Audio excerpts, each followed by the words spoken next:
Is that yours? Brandy's probably nicer than mine. She got HDMI. Yeah, most of them days, the little ones, all those are USB Cs.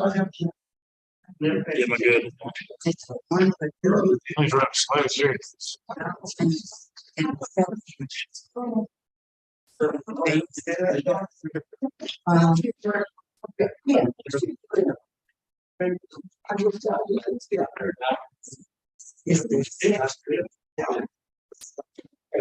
Nate. Could have thought 20 years ago we doing this. Actually, we have extra force for days. Hey, no, you know that's very interesting. Yes,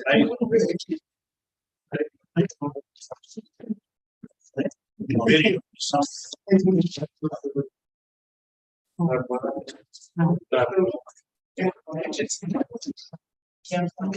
Yeah, this new student council president. I met him. Okay, yeah. You all want to wait? Bill?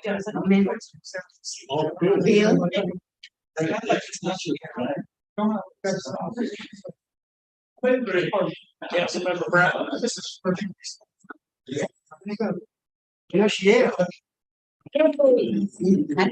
Yeah. Okay, should we wait a minute? Anyone heard from Nita? Okay. Please come to order. Please stop your phones. We will have a prayer by Councilmember Landry, followed by the pledge of allegiance. Father, we just come to you tonight, thankful that we know the King of Kings and Lord of Lords.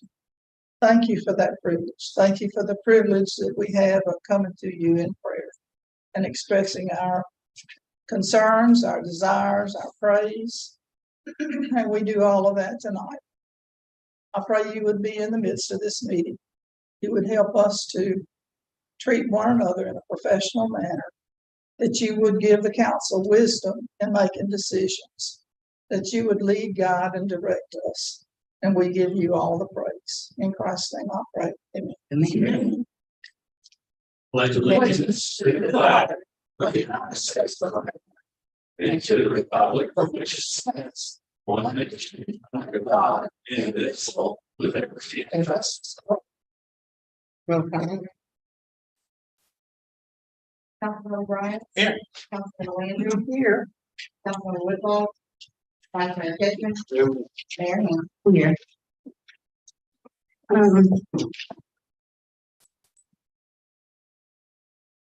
Approval of items on consent agenda. That's right.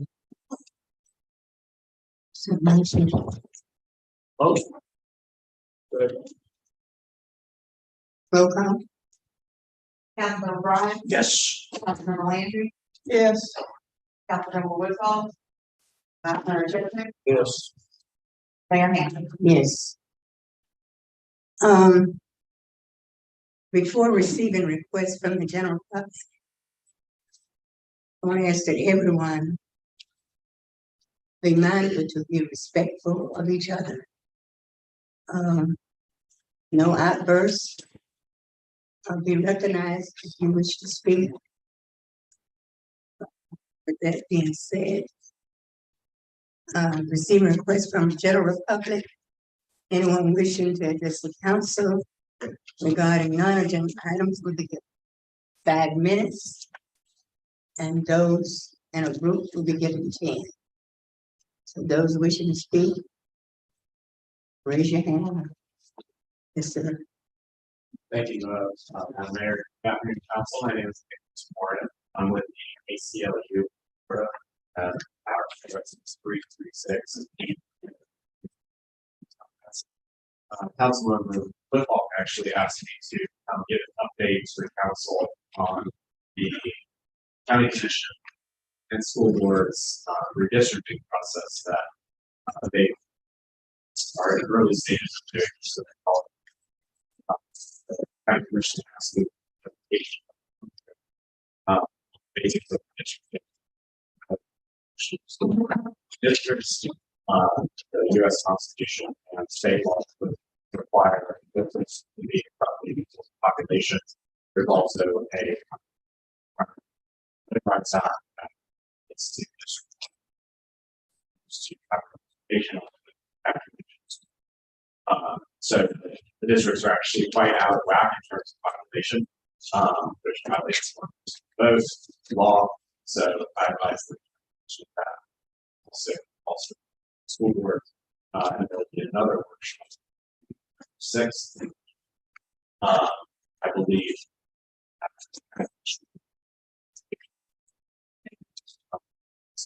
Update. Available.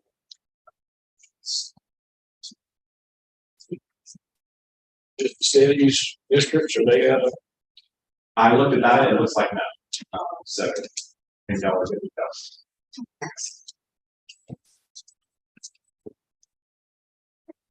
Nothing else? They'll like different on their information staff. Thank you. Thank you. Thank you. Anyone else? Yep, Andy Jackson. I had a concern about the traffic signal, about the need for a traffic signal at the corner of Thomas Dempsey and US 19.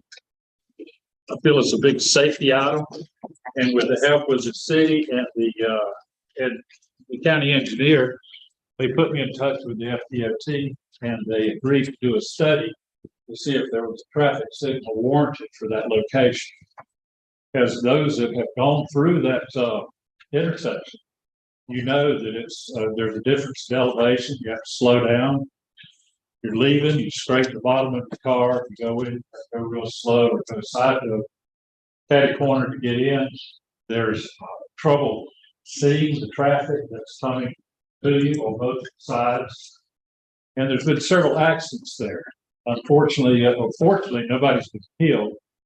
A lot of side swipes. One poor person got hit on a bicycle, and thank God she survived. But there's a lot of pedestrian traffic there. I was told by the FDOT that the last time they did a study, they didn't, it was before Saxon Street really became a main thoroughfare through there because of Walmart. The results of the study says you don't have enough accidents to warrant a traffic light. They're not severe enough to warrant a traffic light. And what you ought to do is next time that they repave the road, try to get it engineered to get the grade changed so that you get a level grade going west on the Thomas Dempsey. And you ought to look at any obstructions that are outlined at the end of the report, which is on private property. Now, I've talked to the property owners there at that corner. The Take 5 guys that had a sign there, Hurricane took that out. The realtor sign that was across the street, it took it out. And I talked to Sandra at the Wilson's, and the place that they like to see remain unobstructed is where traditionally everybody parks their car to go to Wilson's. So God help us trying to change that. They've been there for 50-something years doing that. But she was real agreeable to try to help because she understands the safety concern. What I asked the FDOT that I've asked the council is let's get on the list, make these changes. And when the next time they do a resurfacing on US 19, let's have them re-engineered. You know, I've got property right next to that intersection. It's a drainage problem. Talk to me about it. We'll figure out something. But I really do think that we need to do something for the folks that are causing safety. So, thank you. Thank you. It's bad turning left right there on 19 with that different grade. It's like you got plenty of time to slow down and traffic coming right It's in. bad. That's one quick question. Traffic lights, are they traffic control or traffic safety? Sounds like they're. I just heard DOT tell you they were There wasn't no accidents or whatnot. Well, the report goes through there. They did a very good job. But the traffic count, does that come in? That came to the plate. We don't have enough traffic there either. I'll just verify. Yes. Anyone else? From the public wishing to speak? Not seeing any from around. Evan Gates.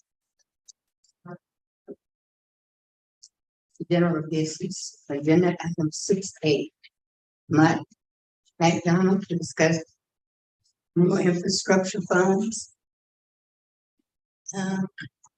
Thank you, Mayor. This is Amir. What we are here for is to give you a couple of updates regarding some of the funding we are working on. Jim will give you, the state of Florida has some grant money, which is called Rural Infrastructure Grant. And Jim is going to give you an update of what we are filing for and get your permission to have John sign the application for the application. So I'll let Jim talk about that, and after that, I'll give you updates on SRF. You know, as you remember, I was here about 6 months ago talking about different grants. So Jim's gonna give you update on that. Good evening. My name is Jim Dean. I work for the contractor on the Southeast Rural Community Assistance Program, which is funded by the Florida Department of Environmental Protection as well as the United States Department of Agriculture, Rural Development. And my role is to provide technical assistance associated with applying for funding for state, federal, and other grants and funding opportunities that might come available to rural communities such as Perry.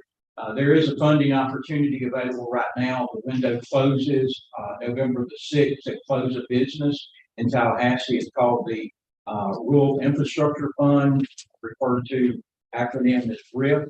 And this funding is made available through the Florida Department of Commerce, which used to be the Florida Department of Economic Opportunity.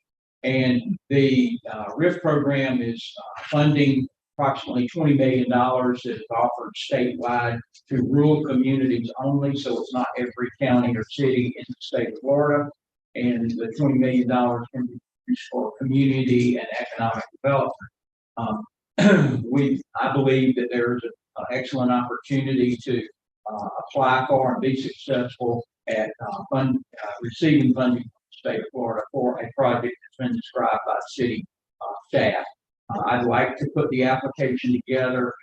My assistance is paid for, like I said, by the Southeast Rural Community Assistance Program. It is not at no cost to the city for that, and get that submitted before November the 6th, the deadline. Again, there's a water project that has been identified. I think it's part of your long-term planning process, a replacement of an asbestos line from the treatment plant to the water tower, and asking that John be able to execute the application and other small documents that are associated with applying for these dollars. And we anticipate asking for approximately just under $5 million.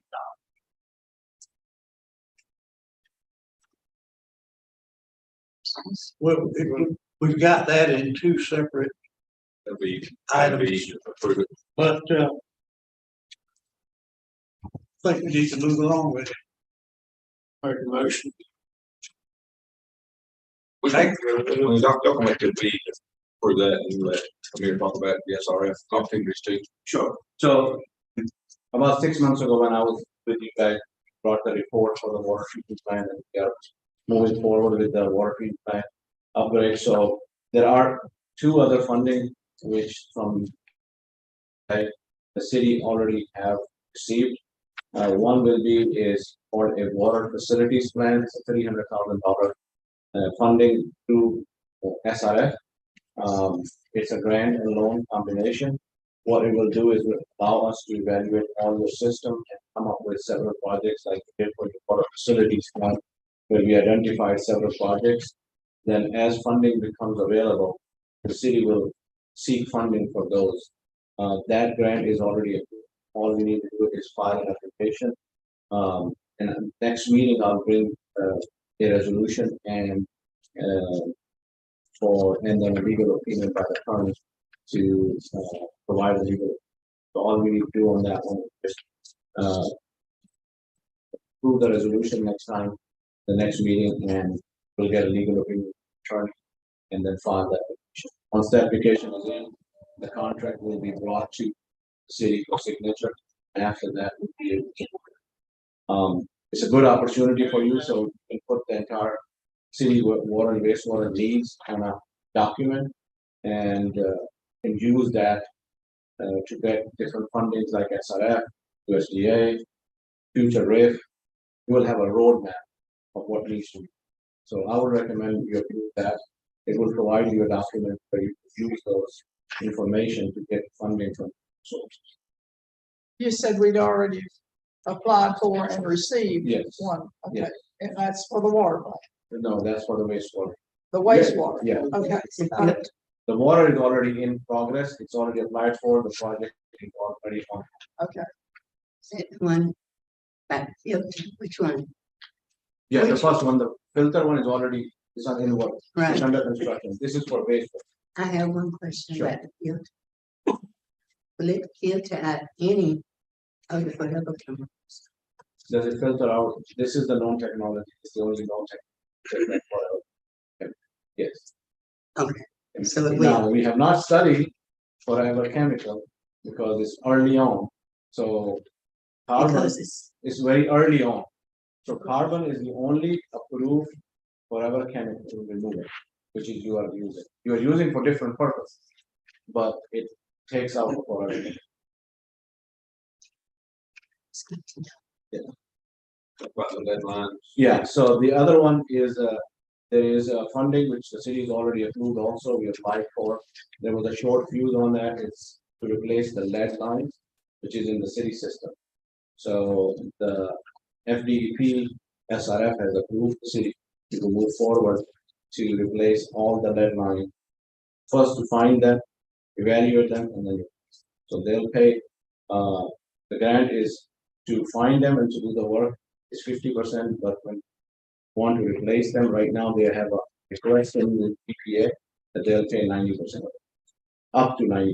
So they don't have a letter yet, but once you file your application, same thing, you need a resolution, you need to file the application, and they'll put it in the contract that what amount of grants you will get to replace it. Right now they're at 50, but they will be up to 90.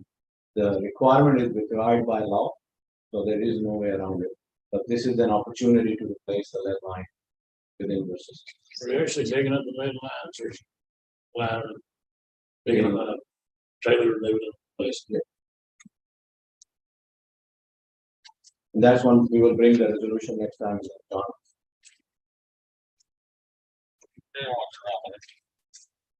Does that include some hydrants also?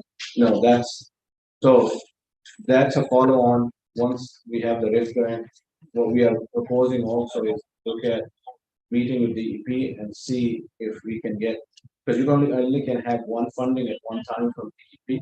So in the future, we are going to ask for replacing the water line and fire hydrants as part of it. So we will update your plan.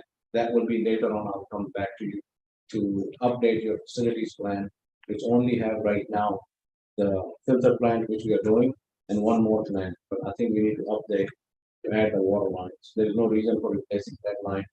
We have the main line. Any questions? Well, I was up over to see the people. Adjourn. There are documents that we're talking about for John to sign, but John can't sign a resolution. No, we'll bring it to you. It's just, Yeah, the resolution, Okay. I just wanted to make sure that you want to move forward with it more than, what I can sense it is. Once you said move forward, I'll prepare everything and bring it back. Resolution will come here and the legal opinion is by the attorney. motion to That's move the forward. grant applications, right? That's what it says here. Second, Second. Councilmember Ryan, Yes. Councilmember Lee, Yes. Councilmember Woodhull. Yes. Councilmember Decker, Yes. Mayor Hanson. Yes. Thank you. Agenda item 6C. Council to discuss fluoride in the water and to take an action deemed necessary. Now, I asked John to put this on the agenda so we can put it behind us. Is there anyone who wants to speak on that subject? Okay. But I'm okay with fluoride. Motion to accept.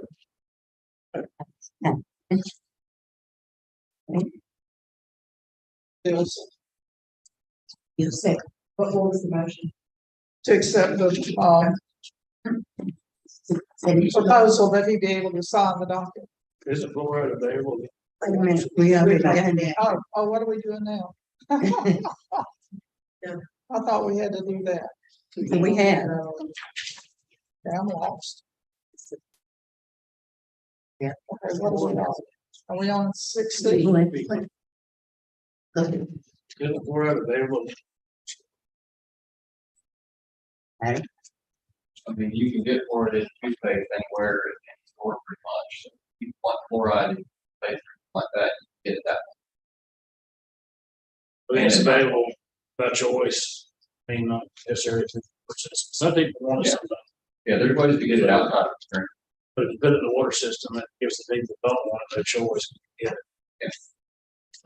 And it's not a requirement by any GA or DEQ rule. There's no ordinance that requires it. And honestly, it's an expense that's not necessary, not just effective.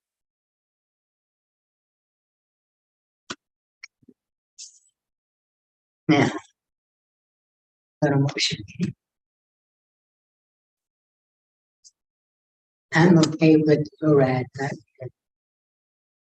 You're just taking the fishing. right, so Yeah. that, yes. Motion. Second, Councilmember Brian, Yes. Councilmember, yes. Councilmember Whitmore, Yes. Councilmember Kendrick, Yes. Mayor Hampton. Yes. Agenda item 60. Introduction and first reading. 1034. Pertaining to utility bills.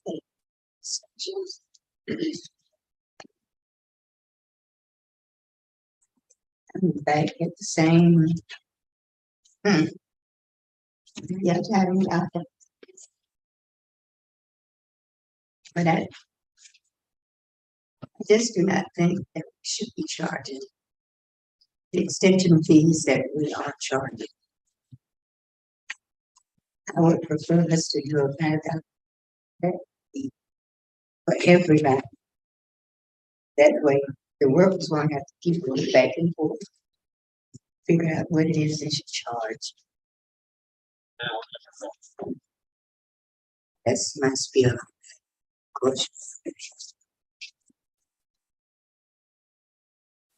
This is the first reading.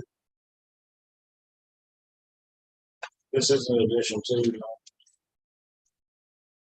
This is in addition to the lake. But what the process, the process is the late fee happens when you don't pay by the first date, It's 15 like the 15th of the month. or thereafter, the money thereafter. Right. So basically how this was derived, the people are asking the city of Perry for a short-term loan. Right. And it was felt that they should pay for So you get the cutoff date, you can't make it. Right, so you're looking for a short-term loan. fee. it. And so if they want that, then they pay for it. That was the idea. Support. What would be the, I'm just curious, I'm trying to see both sides here, what would be the objection? Well, if you pay late fee on the 15th, 7 days later, if you don't have the money to pay, you have to pay for the extension. If I don't have the money to pay at that time, I'm not gonna come up with the other money to pay for the late fees, for the extension. We're just stacking on more and more and more funds. And then if it gets cut off, that's another thing. I mean, my I think question, it's, Always places charge 1.5% base or something. Don't call it anything. Sir, don't call It's it. not anything. enough, it's not. He said, don't It's call not it a alone. lot, but it's, I mean, if you don't pay your bill in 30 days, charge.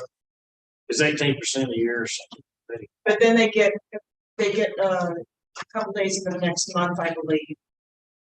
It's just, actually to discourage people from doing it, because they have to pay more. And the city needs their income to pay our bills, make payroll. So it's to encourage people to keep their pay on time so that you don't have to have these fees. That's unusual. It's also not unusual that everyone is not able to pay on it. That's also not unusual. I think Diane said that's Like what? I do. what you call it, the benevolence. Right, we're not benevolent. Oh, no. I mean, Okay, we provide a service and we expect to be paid for it. we're charging the late fees. Mhm. Now you need an extra few days to get it. So now we're charging you an addition. I don't have strong people on it. I wish you would do away with it, but a $5 flat fee. It's like Penny said, we're trying to discourage people from doing it. That's Right, because it does wind up costing them money, and it costs us money to process everything.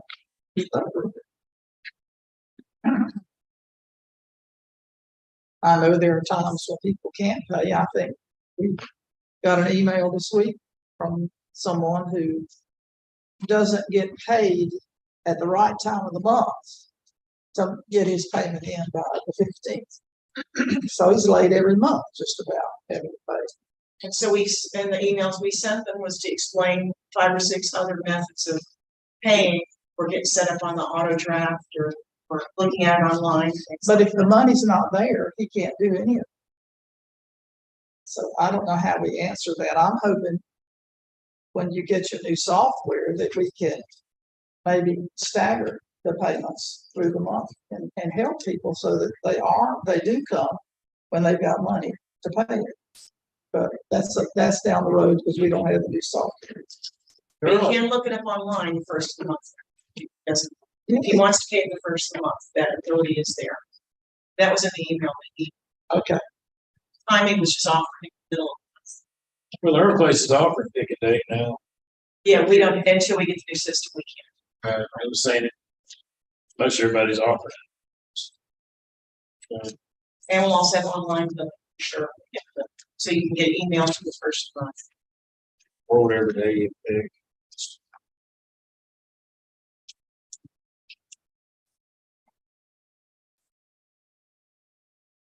well.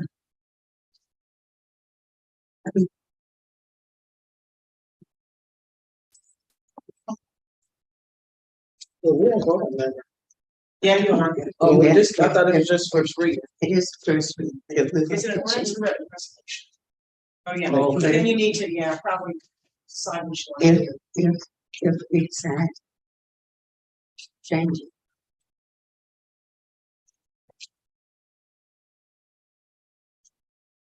What I'm proposing is that we charge $5 flat fee for everyone. If we must charge an extension fee. I would prefer we did not. But at least let's charge everyone the same. That is mine. Whether you bill $20 or $200 still, I think it's about all across the board. So what is- Got some bills here now that go up about $320. $5 flat. What I'm saying, if you got a $20 bill, it's got a $5 flat fee. Right now, it's got a $1. So we have $10 gonna be $75. so nothing, $20. As long as you say $10 bill, nobody else. Nobody. We don't have $20. And We don't have $20. I was saying, There would be a few, Mhm. gas on, there would be just gas. That would be gas only accounts. But that's not the problem. with these switches. They get to free extensions also. But under $20. I don't feel strong one way or another. For going on extensions.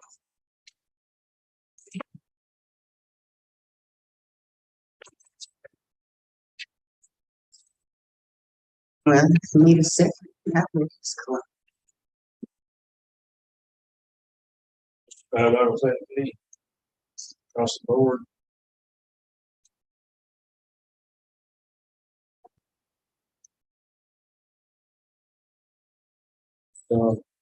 What's the drawback to it? You know, it's rank drawback to it. I don't know, and I don't know what the dollar difference would be here, but it's not gonna be so great as to bankrupt us or anything. It's the pleasure of the council. $5 enough to discourage what he's trying to do. No, it's not. Well, heck, try this, eat it. Get them every.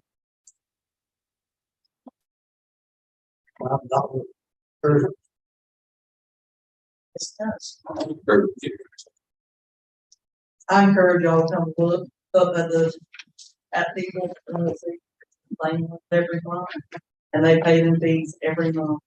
Instead of trying to pay $5 extra this month, $5 extra next month, get caught up, they don't get caught up. I encourage y'all to come just look and see.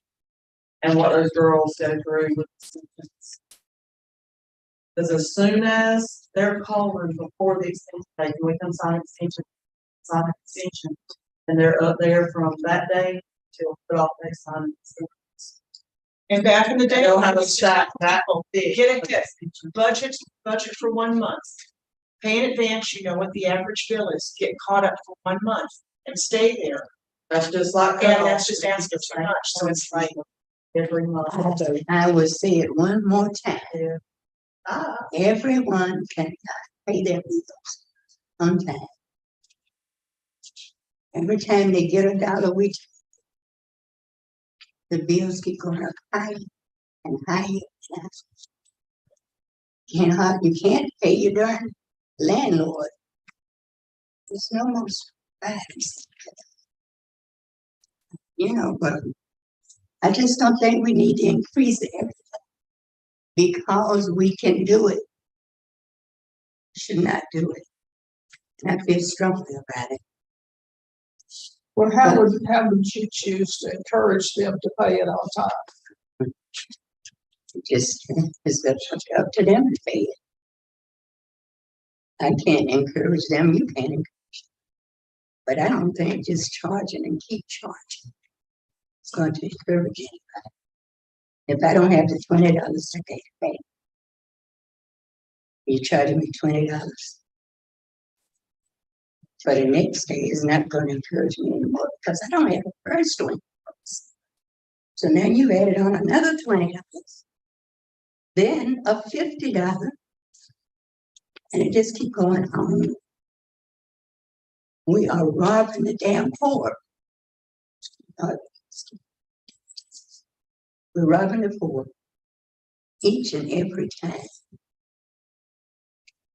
That's exactly what we're doing. No, you can't pay this. You don't have the money to pay. So we're gonna make you pay more. Well, I didn't have it this month. Oh, but you'll get it next month because I'm charging you $20. That's not encouraging anybody. People who's gonna pay their bills gonna pay. Those who can't pay it will find a way somehow, bit by bit.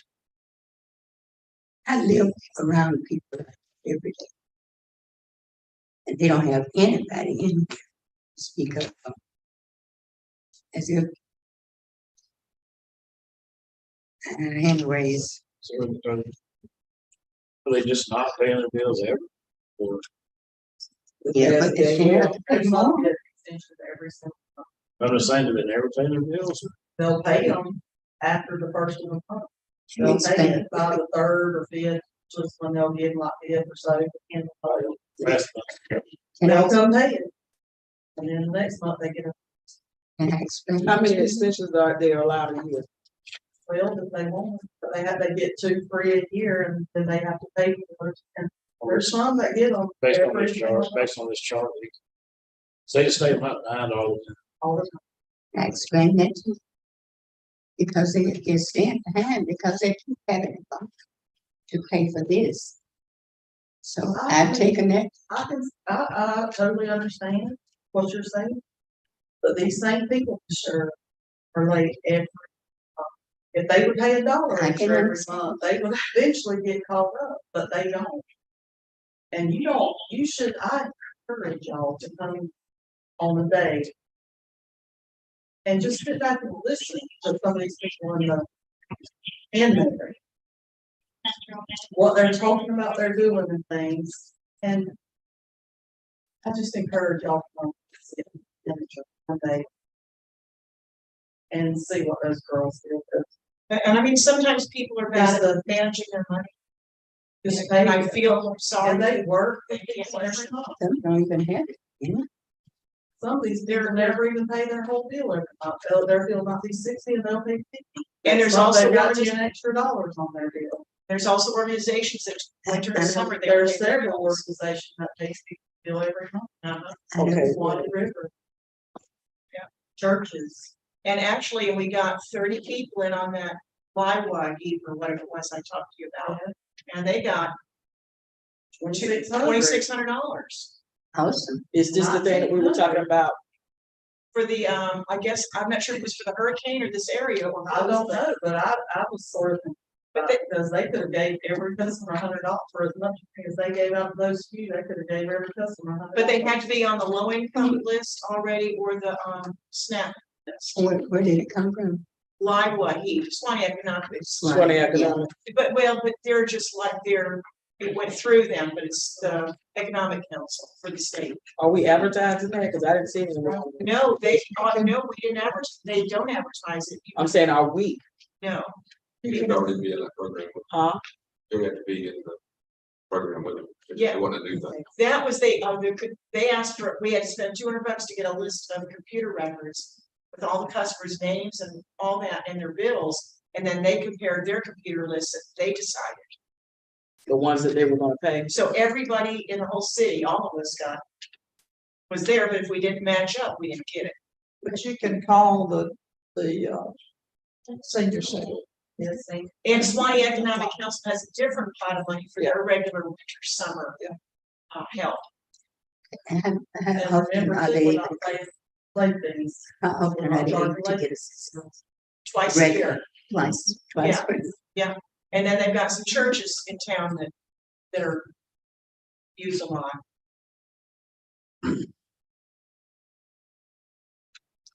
I still feel the same way.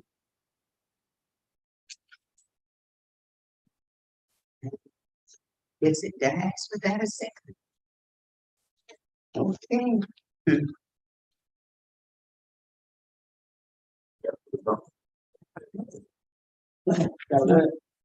So does board have to pass that back now? Yes, I see it. Can I give this forward? So it's the first reading. So go to the second.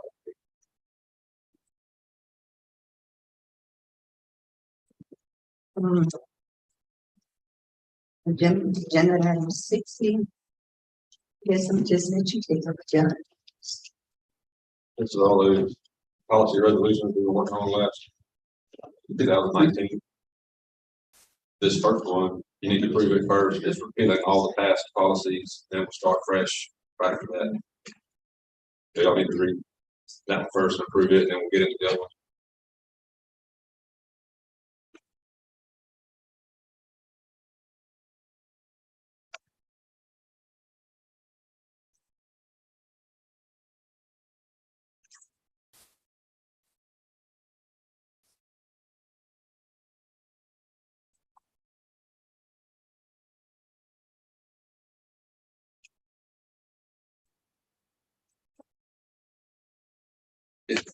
Randy, can we strike those two policies? The 303, and it's gonna add back in.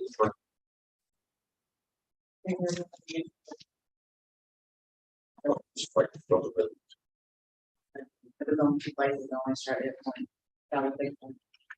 So as amended. As amended, item 1, strike policy resolution 2020-02 and 2020-3. They're gonna get reapproved through here. I didn't want to be confusing the two policies. Were outstanding. All city policies. Are we abolished? All of our fields, so you got all three lists, and get them back in there. I'm so confused. I've been, this is that. Got resolutions and ordinances and policies and. Trying to see all of They've done I know, so. I know.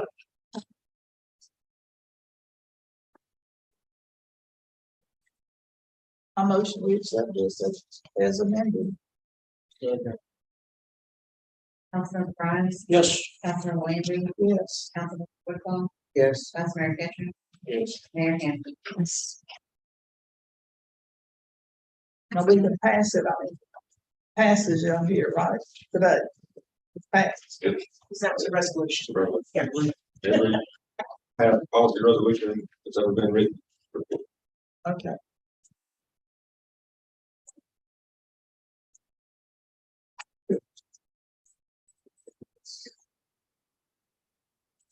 Never had. So then we're gonna add them back. Yeah. I'm not sure we got them all, but we'll add what we got. You guys go.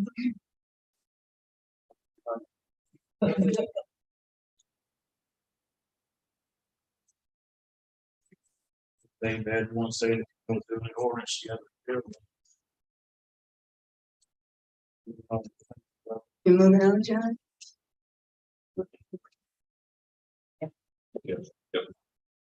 Speed bumps. All right. 2:15. I've discussed all these already. I think Bill's made some mistakes and some of them changes. I think. You got an error, I think. Big bumps. Yeah, go to D. There must not be sidewalk. What's that matter? Let's strike that line. Because we got some now where there are sidewalks. Does that matter? What does that mean? Yeah, so, Chief, does that matter? On the sidewalk. Yeah. That was I don't see where. So what do they do or they don't? They can still have speed. What exactly does it mean? In the area, the meeting speed bumps where there potentially is not a lot of foot traffic or would be foot traffic, so I think some ordinances have sidewalks as part of the description, but I think Councilman Grimes is correct, if we already have speed bumps where there is sidewalks, then why create something that's against what we already have? I just. You're right, and the assumption is that there's a sidewalk. they would be right. Remember, somebody else wrote on it. Right. Right. Number, letter E, installation. Letter E, installation of these devices shall not cause traffic or other streets. How do you control that? You install them in such a way in a location that they can't go into other. Really, What's they learned there to stay with, take over? if it's installed in a location where they can do that. Unless there's a barrier or something like they can't. I asked for it. 3 months. Word. Yeah. Speed chase.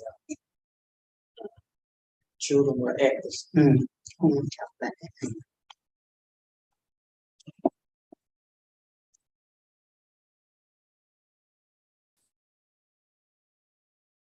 Okay, the person's gotta go out and get a petition. Right, Yeah.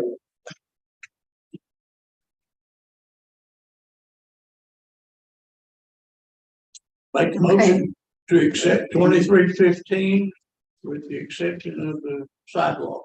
Thank you. Each. Councilman Brown, Yes. Councilman Williams, Yes, Councilman Woodlawn, Vice Mayor Chipman, Mayor Hampton. Yes.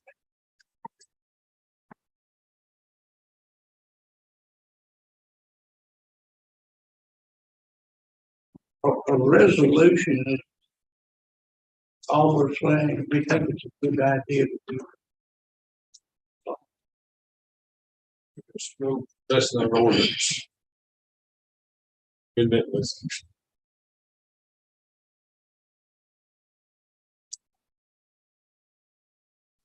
We're gonna do the street lights. 2023, that's 6 days. Make a motion to approve it as is, if someone got.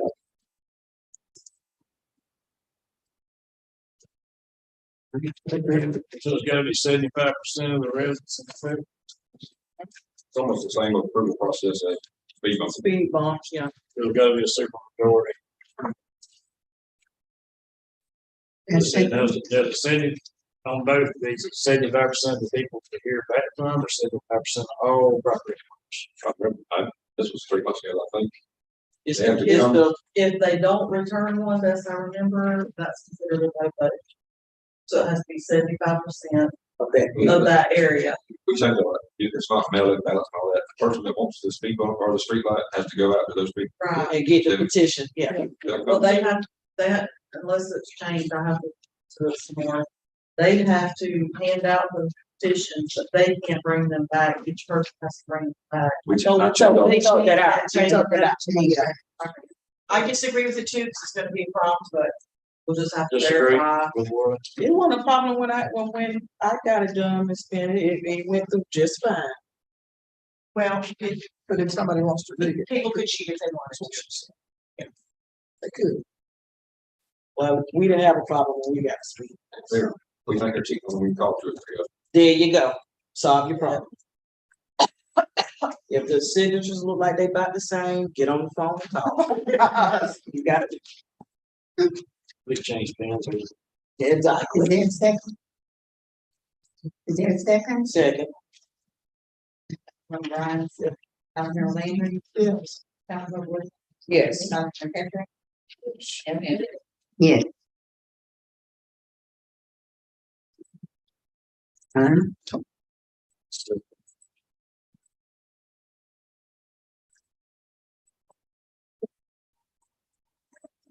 You started so into this. One of the surplus land, y'all approved this in 2018 or 2019.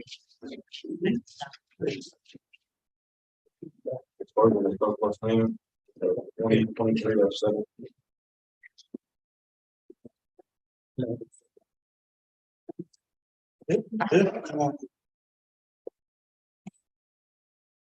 We're talking about, we're actually intending to talk about surplus lands. And where the big black letters are, we changed it. It's proper. Yeah. Disposal of this property. But what we're talking about land, not property, property could include cars, and trucks. And the same down on number 1. That partial of surplus property, they just say land. Oh, yeah, it's property can be. Yeah, or just real estate. Look, see.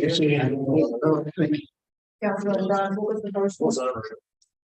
In the dark print on the back. It's the full capitals. And then right below it. I see what you're saying. And then one sentence below it says property, yeah.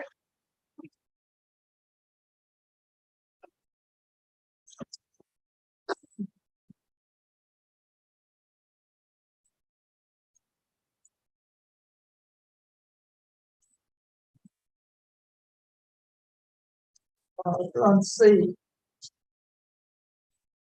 We can do a word search on this to find them all. It's another one under C. Okay, I'm ready to-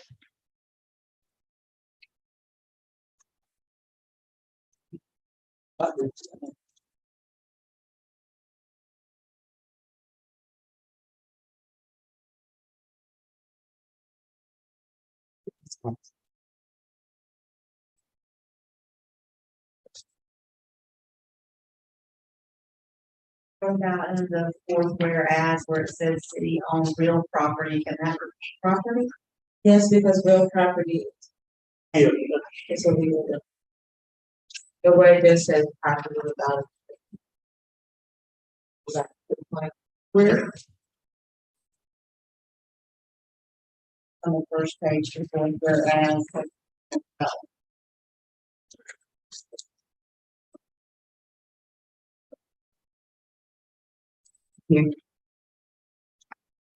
it is real property in that, right? What real property is it? Change them all to real property.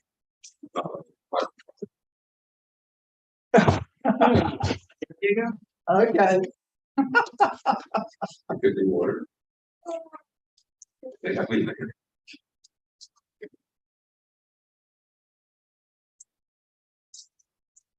are the charter numbers and, the general, attorney general office, are all those numbers correct? Hmm.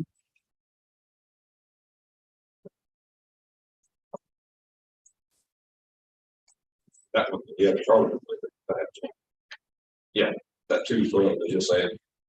Change we made the ordinance. I know that was right. Charter, trying to get over it. Whereas they should, statements don't really mean anything.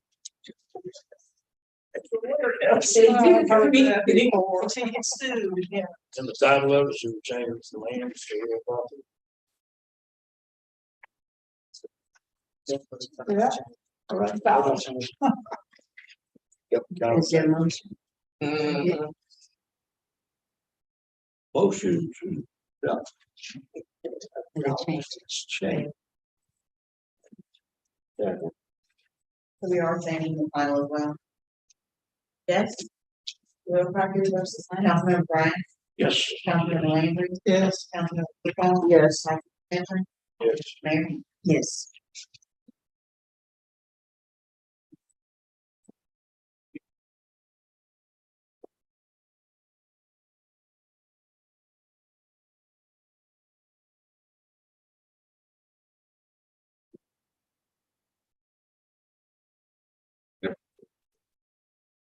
City owned property naming policy.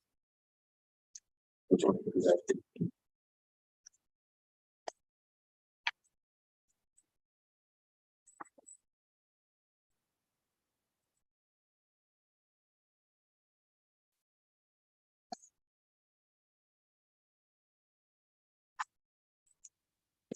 All the same. They should be 75% of the residents in the affected area. Follow some kind of rules, street lights, speed bumps. How far out do you have to go with this? Around the parking or anything, or does that go a certain distance out? Or you just, or is that just for streets? Can't remember. For like a new park or rename a park. When it has to- Yeah, like City Park is certain name interested.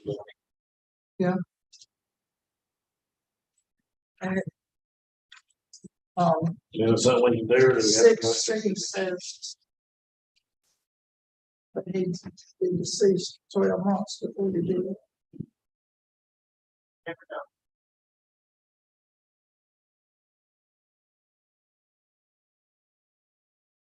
But they're not, I mean, they got, Living people.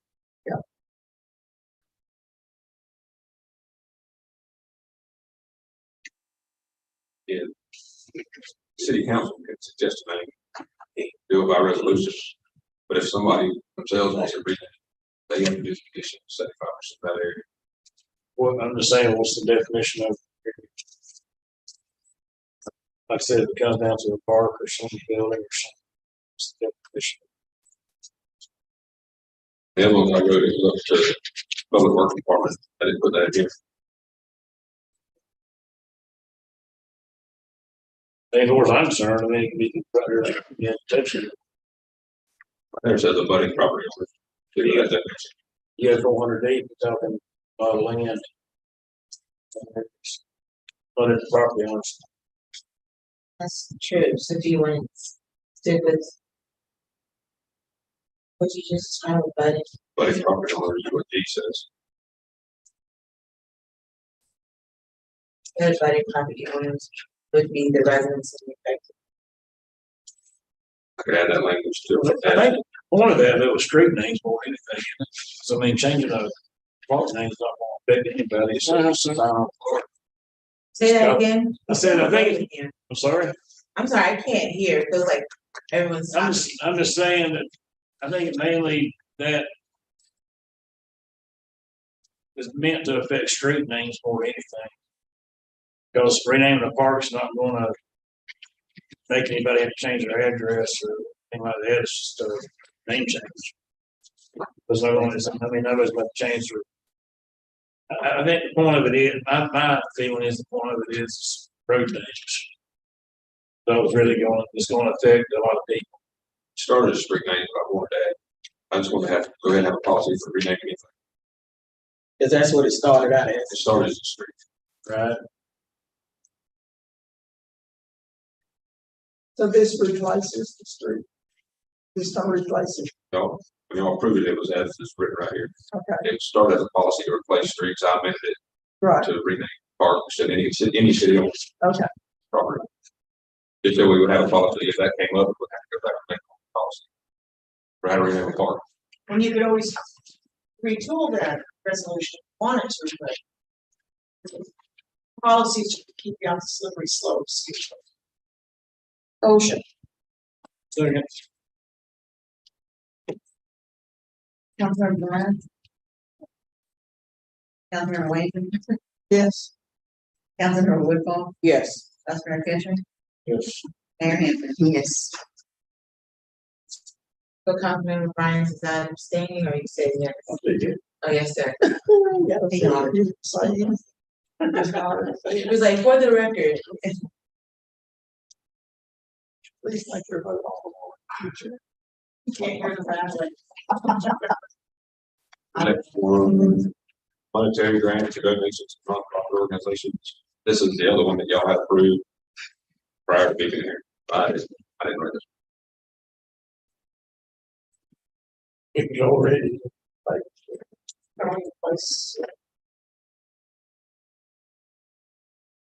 Motion 22319.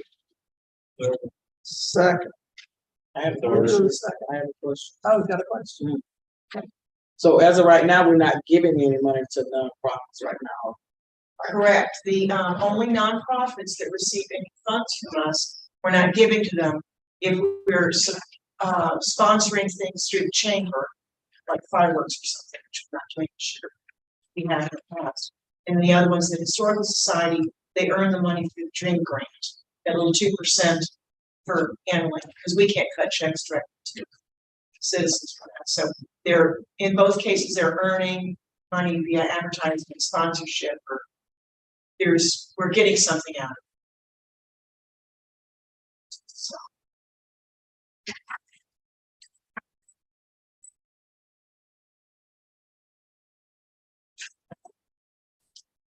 Because that used to be a standard thing, I gotta go. Certain 5 or 6 different places all got $5 grand a piece or whatever, just for showing up, so.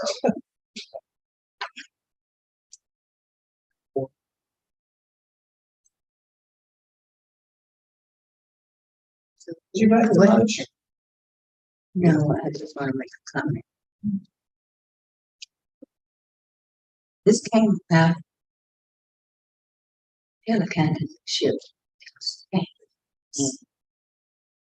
All we focused on Pelican. And it took them almost a year to get.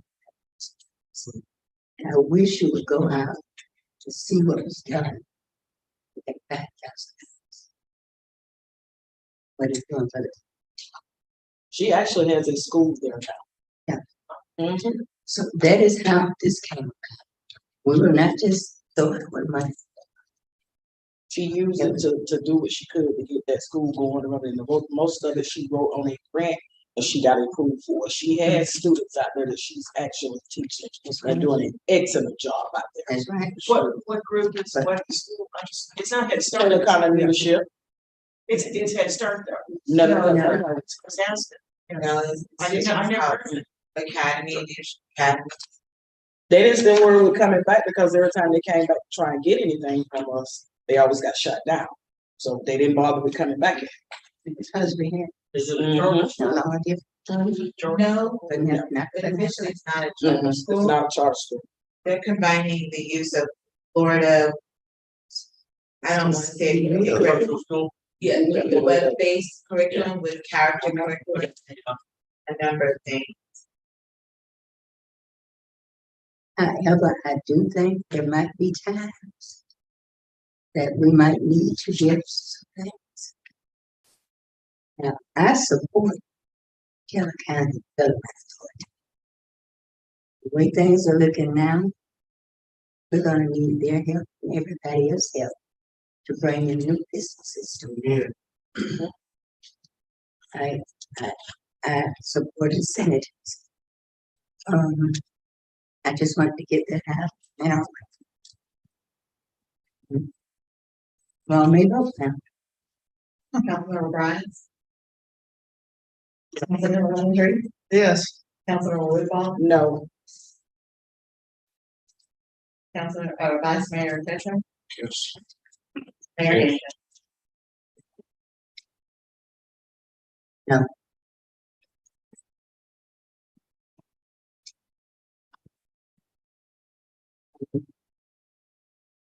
Hampton.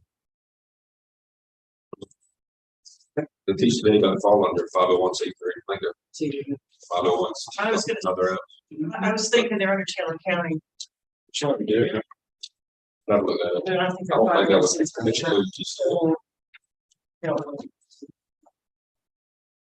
Next one is water and utility consumption disputes. 2023-20.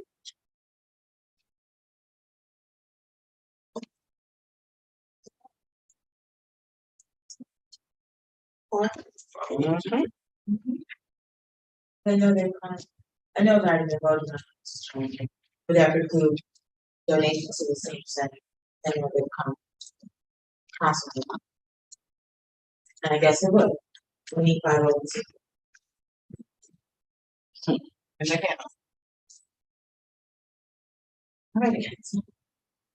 On 2320, on the number 1, customer must provide documentation. We talked about that, but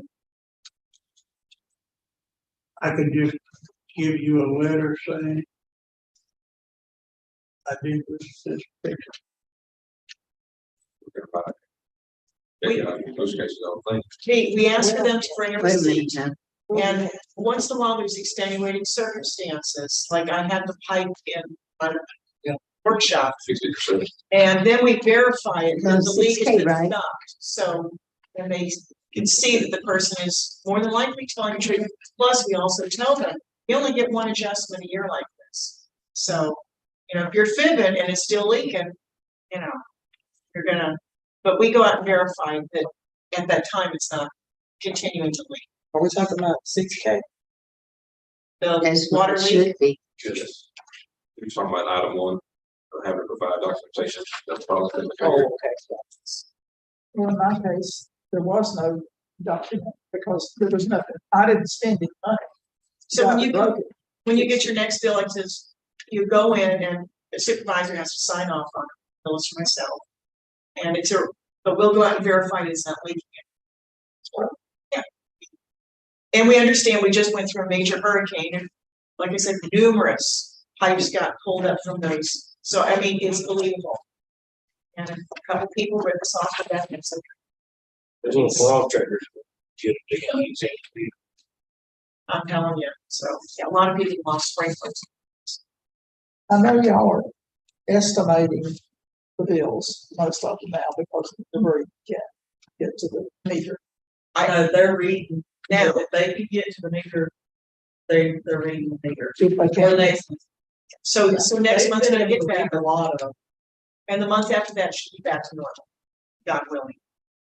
I just heard some complaints about the estimate. Absolutely. Because the system's stupid. Well, that's not a good excuse. No, it's not, and I told them that was gonna happen, and the TVS guaranteed us that that wasn't. there are some routes, when I say routes, that's how handles are. There are some routes, their estimate is correct. And then others, they're It's not horrendous. worth- I looked at some of them, and it had to, you ever had an error in the past, like a misread or something, it had really high usage. There- That number got factored in Ah. to the average. So like Whiskey Bin had a 900,000 usage one month, it wasn't right. And now their estimate was 53,000 gallons, they used 8,000 a month. It was, had to do with an error back in the day. Well, yeah, it could have, but there are some routes that were correct. I looked at different routes and some were estimated very high, some were estimated very. But I can see if there's an error in their past, Yeah. the computer's picking it up, that's gonna throw the outlier. At one time, a month. Yep, that's all it takes. So they've been going back, they. And so what we've been telling people is we're not gonna penalize them, we're not gonna cut them off, pay what you usually pay, we can look at it, come up with an average for you. So I mean, we, you know, like we look at your bill and say, you usually use $100 a month, pay that, and we'll see what the next reading is, take it from there. It's really try to look at people, common sense, but.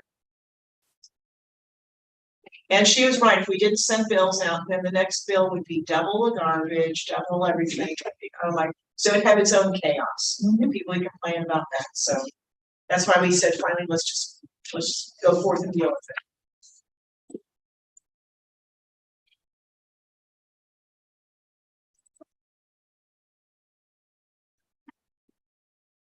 More discussion.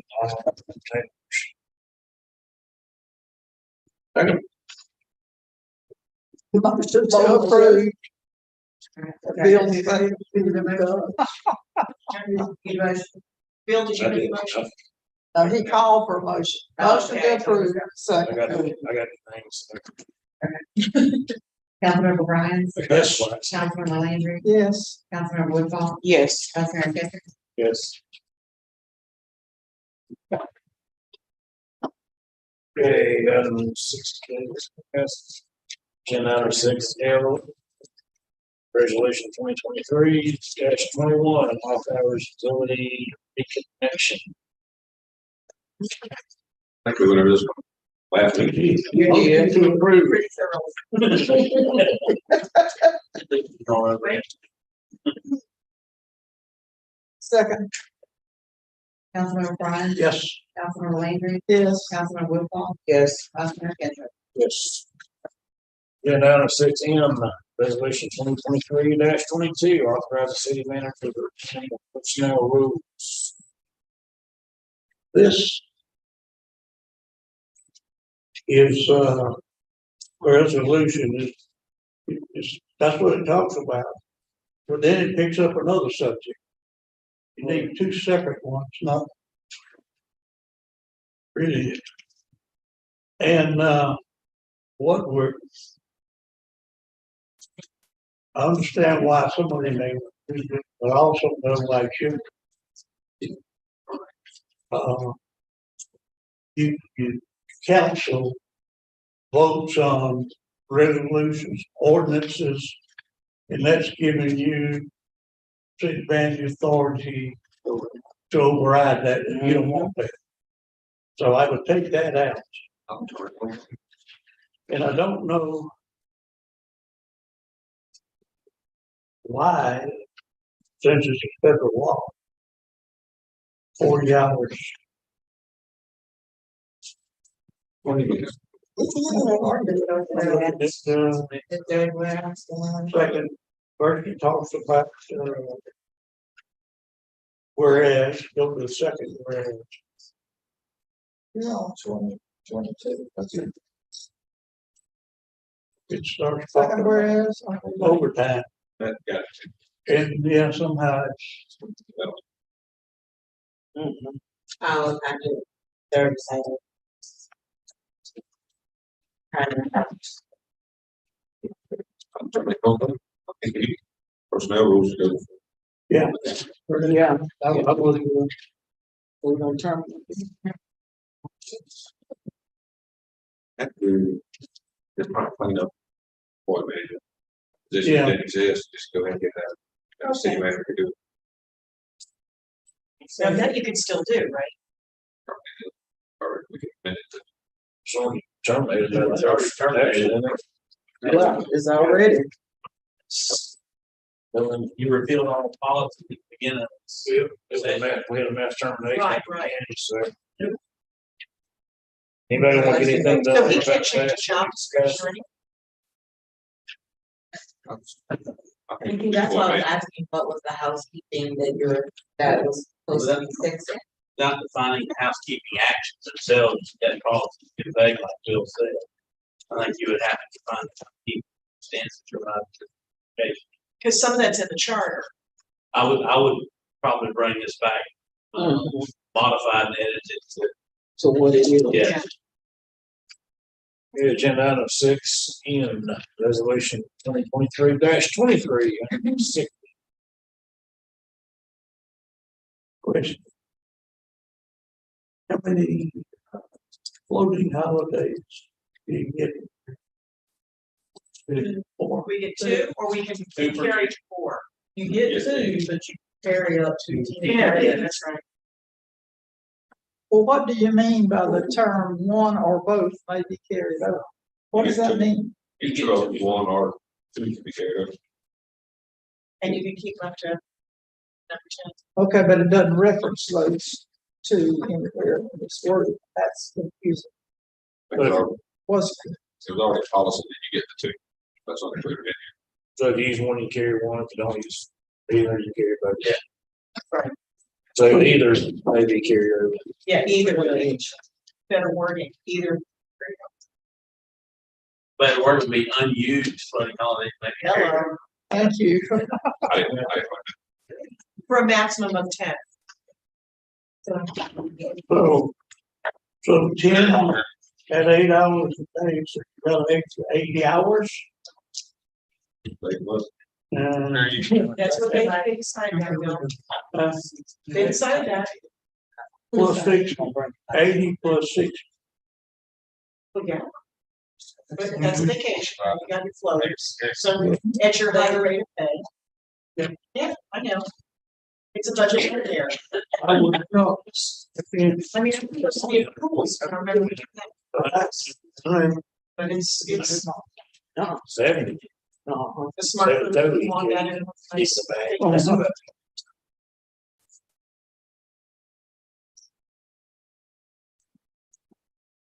But if you're sick or you have an emergency, it's nice. Booster.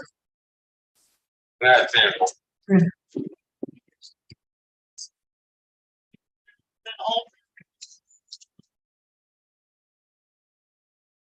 Good place to go. I don't think you can have floating holidays over. That's not the issue here, Bill. Sure it is. Well, if it's in there, that's an issue. Is it in this policy? You know why it's like that, Bill? I'll tell you why they changed it. It's always been two. I had to use it or lose it. Yeah. They changed it to 10 because these newer employees do not, or did not receive sick. So therefore, they were able to save their floating holidays sick time. for 6 months. But don't they get sick time? They do now. They do So now. you need to, Not at the But rate, not the rate that we get. not the traditional rate. Yeah. Right. what they do. They get 40 They get a year 40 now. hours. The reason that 40 hours was decided upon because those 10 floating holidays could be accumulated. So instead of changing it to them being accumulated one time, but through sick leave, we left the floating holidays there. If we eliminate those, It's been changed. well, if we eliminate those, we need to do this sick leave policy. But the workforce is different, Bill, and that's why what they're saying is right, because you can't recruit people, you can't maintain people, because if you only get 2 floating holidays in your first year or two, and you've got some sickness, or it's just, I would suggest that the majority of employer don't even give a floating holiday, period. I'm still giving two, but you have to because, people celebrate the different religions. And want to use their day, on the days they want to. Not everybody that you carry your over, you know. Like that.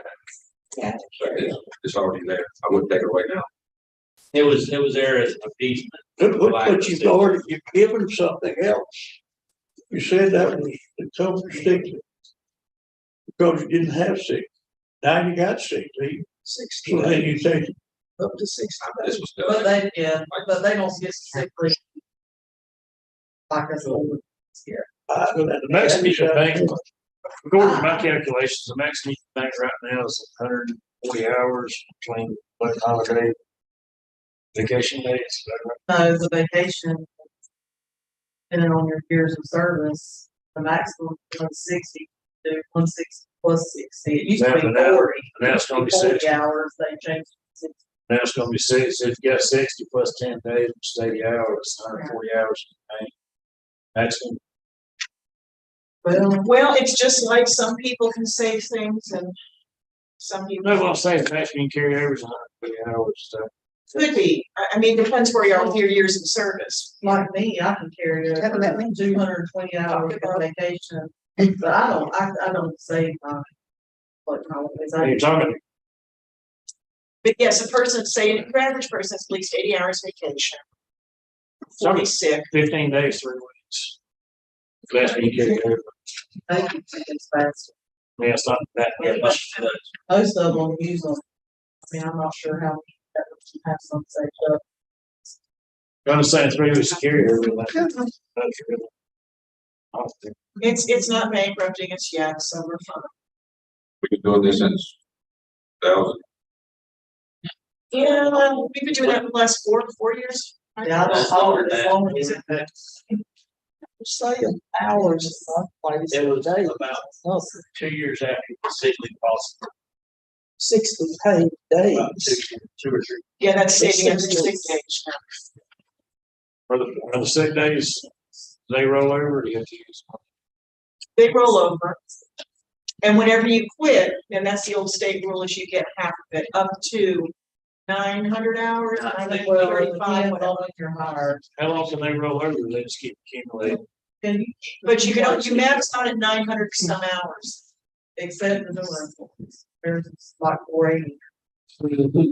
Right, right. So you get 2 different sets of rules. Maxed out, and the whole Say again, max out at 30%. depending if you're on the old plan. We don't have to. See, and the thing is like, a lot of us went over on the short, long-term disability. So when they reinstated it, now I'm getting that plus 40 hours. The short, long terms for everybody else. But they're getting 900, up to 960 hours. We were repealing all the others. Well, that, Why did you have that- one policy? that wasn't repealed. In the It's end, not, that's not a red. It went, in the end, if you retire, or if you leave, you know, they get what, 960, say it again. Half of the 960. half of it. Pay out. Depending on too, how many years of service. Yeah. You got 35 years of forty, it's 75%. That's right. So, But that's kind of rare. Oh, yeah, there's not many of those. so is there really a need?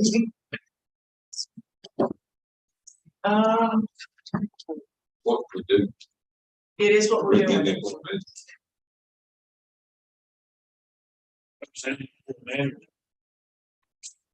That's traffic. Got rid of. Half of these policies that we've talked about the last 6 months. Are all in here, Because they're in the manual. so just, Yeah, we don't need a policy to back up. what you've done, what the leaders have created, honestly, That's going to fight you one day. Real good. Let's get better. But you don't need the same subject discussed in 2, 3, 4, 5 documents. One, Just one rule. And the manuals voted on the supersedes policies. Yeah.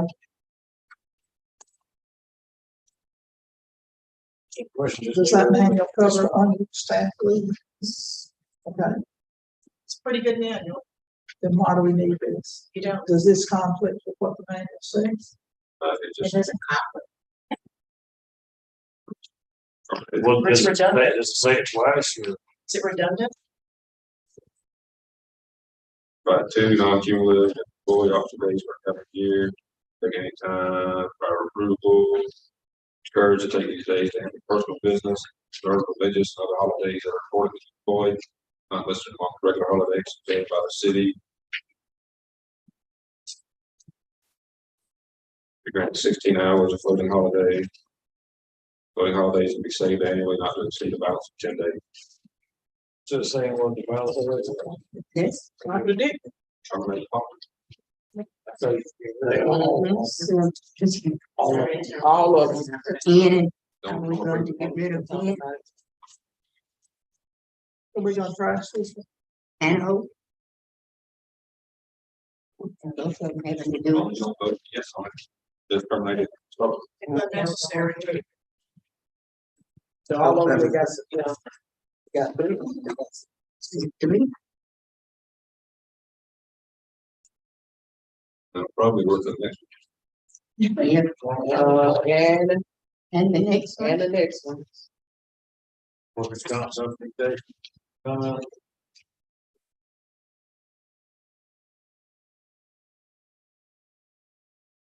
Because that covers it for police and fire. Supervisor, that covers. Let's talk about overtime.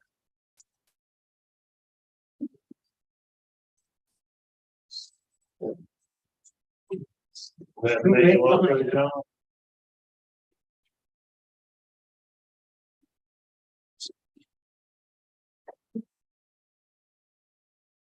We're getting to 23, 24, 20.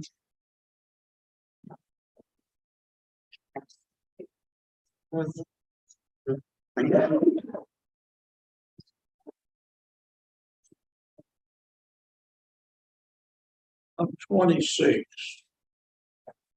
If a officer works 30 minutes, you get overtime for that.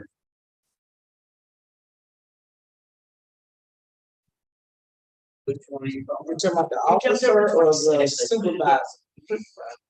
Someone, I'm talking about in 23, 26. Either the police officer or the firefighter. Do they get paid overtime for 30 minutes? Yes. They turn in, but Round up to. if it's 30 minutes, most of them don't turn in. Well, no, even an hour. This was designed for cases like festival when they're out, not just everywhere. Resolution 24 and 25, we're saying we're going with man, these aren't being approved.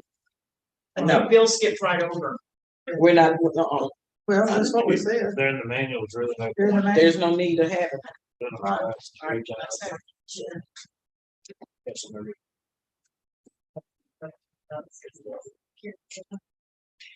Now my question is, Go ahead. are there any other employees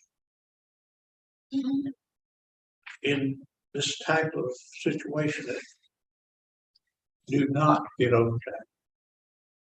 If you work over, say we had a fire after. Yeah. Or before we get on, our people stay over, yes, they get overtime, or whatever they say over. I'm talking about in water, sewer, gas, anywhere I else. don't know about that. You gotta have 40 hours He said anything over there. unless you get called out. Say it again. I said, you only get overtime until you get 40 hours, Right. and then you get overtime if you're called out. I'm question. who doesn't get overtime? Supervisors and Yeah. department heads. I don't get some, I don't get overtime. And who in any other department doesn't get overtime? The folks at that table. Yeah. Me, Andrew. Andrew. What about RBU? No. Not anymore. I try to relate other employees to the police and fire supervisor. Are there any other employees in any department? Supervisor. If we salary, we don't get a, Understand that? He's talking about other than police. Okay, are you talking captains, lieutenants, and Yes. detectives and Yeah. sergeants? But is there something in water, sewer, or gas? There's no equivalent to that. Do you have crew leaders that get overtime, is your question, basically? Is there a crew leader in water, sewer, or gas? that gets overtime? Yes, they do. So we're Crew looking for a leaders get supervisor. overtime, but police has a different, But we're just talking about Structure. supervisors, so a crew Yeah. leader is a supervisor, by definition. And if they work over, they get paid overtime, yeah, they can. but they're not exempt employees. Correct. So this is my question. If you're on salary, are you still getting paid overtime? No. Okay. Only during a declared emergency process. There's an avenue for reimbursement on declared emergencies for that kind of stuff. The only time they did it was the two hurricanes we had. That's John. They give us that. So what's this, so this resolution that we're talking about now, it says police and fire supervisor overtime. RBU supervisor? So they don't get, Trying to get overtime, it. why is it something? But Well, because your captains and such got overtime, I guess maybe that's what the rub is. leader supervisor? Mm-hmm. I'm department head. I'm exempt. I don't get it. So what I'm do just you trying to- propose on this? So we can. Yeah. We're gonna have. Well, motion to accept this as is. But what do we say? That's the thing. To me, that's another one that needs to be in the core, but not written in. 3 supervisory employees in the city's police department. And 3 supervisory employees in the city's fire department. Put in your manual. And they get overtime, but yet they're supervised. So And your just manual. It goes back. Here, here, here, it's the same. They're in there. Is that in the manual? No, that part. I wouldn't think. We just did that. And that's been, okay.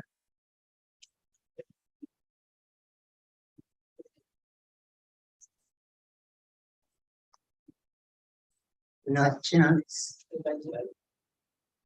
House.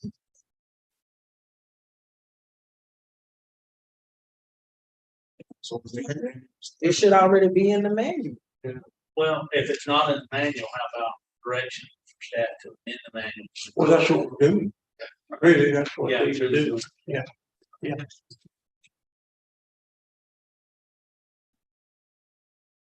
They call it exempt personnel, city manager, department heads, supervisor, superintendents, and temporary personnel. What about, Supervisors are exempt. Accept them. As they should be. And they also don't keep track of comp time. This That allows for employees to too. get it.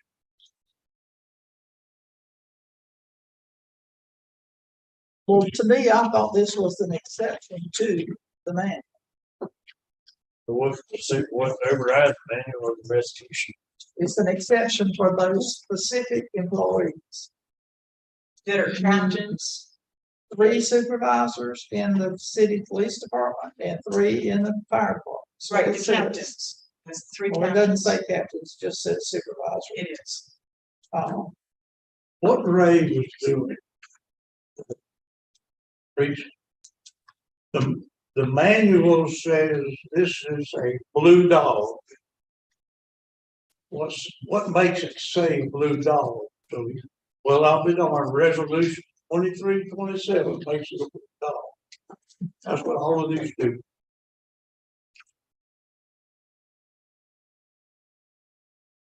Those, employee counts are not accurate. They're I not. wouldn't even put the Well, no, number. those are old. Just like supervisor. But, so if we, that's just a question. If we do not move forward with this resolution, line supervisor, my sergeants will not get over that what I'm hearing. That is not right. I'm not agree with that. I just want clarity. I agree. Because it should be in the manual, when you're dealing with the fire department, it should be captains, lieutenants, and such as it should. Yeah. It should not be supervisors until you're dealing with Danielle and Sean. That is where we're getting confused at. People that Where are I'm not. labor standard or exempt employees is what we're talking. Exactly. And let me throw this in the mix while we're discussing it. So is a supervisor that's getting 75% of their insurance covered? Right. Those people are supervisors, but they're getting supervisor just, They get a benefit. okay, And if you don't think they don't take comp time, you don't know about the blue dollar. just saying. So then it would be better for this not to. Yeah. Exactly. So it sounds like. Mhm. So there's no confusion or various blue dog description is. No. I know it's written, which say they don't get overtime, the way I read it. If they're a supervisor. And so if they're a supervisor under the insurance thing, that's an exception. What's the difference? But you're between supervisor, regular employee and You're not on supervisor? salary. Payment by the city. 15%, How much? And how much is a regular employee? 40%. No, I thought that was. It's the way Well, it this is. year Yeah. we bumped it to 70. So it's a 5% difference It's the now. way it's for- And This year. the guys on the street, they're out there dealing with these problems. I'm not right. I'm not trying to take it away. That's not an accurate description of what the benefit they get is a 5% difference. That's this year, but every other year it's 75. I just don't like it. Can we clarify I just would like it cleared up. How long was this been? It's been well Long since time. for a very long time. And we probably don't want to mess that up. I No, know. I don't think we should change I that. don't think we should but mess May with want to change the wording instead of saying Yeah, Daniel. supervisors, say Sean. Yeah, whatever. do we need to change the description? That'd be an easier situation. It's convoluted, yes. So would it be an easier situation just to Rewrite change it? the definition of what supervisor is versus? Instead of supervisor, say whatever their title is. If, and stay away from titles and go with the definition of an exempt employee. That's what tell me what the definition of a exempt employee needs to be right An exempt employee does not get overtime. They are salaried Mhm. and they work 8 hours or they work 18 hours. They get paid for that. Exactly. I'm just saying supervisor out. But how would you describe 3 supervisory We employees? have more than 3 supervisory employees in the police department. I've got one for every patrol shift. So you still need that. That's horrible. That's I think it's a definition. definition. That's what it is. I think the focus on the exempt portion of their employee status is what we focus on, and it cleans it up. Mhm. Because if you think about it, we had this big discussion during budget time about exempt. We did. Mhm. And I'm not trying to be mean, we need, it's It needs not to be right. clean. That's what the motion to remove supervisors from exempt personnel. Yeah. What we mean. And replace supervisor with exempt. So what we're talking Exempt about- personnel. If you're salary, you. What does it say in the manual? Exempt personnel, this term refers to city management, department heads, supervisors / superintendents, and temporary personnel So if you take supervisor out, out of exempt personnel. then they automatically get over. Did you all get that last statement? But then they also, but then these supervisory people, they're called captains, sergeants, detectives. They get overtime, but they also have the supervisory insurance rates. So that's what I'm saying, it's goofy. Making my head hurt. Sorry. Did you all agree with the definition you read regarding exempt? There were like 3 or 4 different conversations, so this definition aspect is important. Can we hear it again? Could you read that again? In the manual, Exempt personnel. it says, This term refers to the city manager, department heads, supervisors, superintendents, and temporary personnel. so if we take out the word supervisor, that would allow them to get overtime. Yes. So everyone's in agreement. We'll take a motion on our part, maybe policy manager. Motion to fix it. Yeah, there you go. So that's the best motion on the night. But this is not fixing the insurance issue. Second. No, That's We'll something tackle else. that another day. Some other day. We'll talk about But so, Because they so shouldn't we be are getting- they shouldn't be getting- trashing this one. no, Right. no. Why? Well, This is, there's another one. policy manager, so we can't trust it. So we trash it. But you're, So are we removing the insurance this, you benefits? authority change, It's not built by resolution, it's just change the manual, then we'll approve the manual. under what authority? Wow. Yeah. Well, which was. Terminate that law. I have one question. So If we're going, in that, I'm so sorry. What are we saying? are we going to remove the insurance benefits? I don't think we If should. we're- Of course not, but we have to get We're gonna tackle that. labels, so we have to get the right labels. Well, better do it than the insurance, but sure. It's the way insurance is, the city presently pays 100% for department heads, 75% for supervisory personnel, and 60% for all of it. Hello, that's what I'm saying is that's So- not. That's why he doesn't get Uh-huh. So how do you do something that's in violation of your employee manual? I haven't heard it brought up here at all. How did that happen? Exactly. Oh, that's not this year, How it's the long was this? supervisors. But supervisors are also county sergeants. I understand that. I just heard what the employee manual said. You're a I violation. just heard you say that we adjusted yearly, I heard it, but it's not that we adjusted year to year. How do you do That that was- without bringing it up for the council? Mhm. They just do it. Yep. You've been sitting here long enough, last 11 months. Longer than If that. you don't recognize how many times that has gone on. Mhm. Well, now that we know what's going on, Oh, it's gonna come to an end. I just, I'm Yeah, just, I understand. I don't understand why we're doing, just like you said, the first two policies we need to get rid of, because you need them in two places.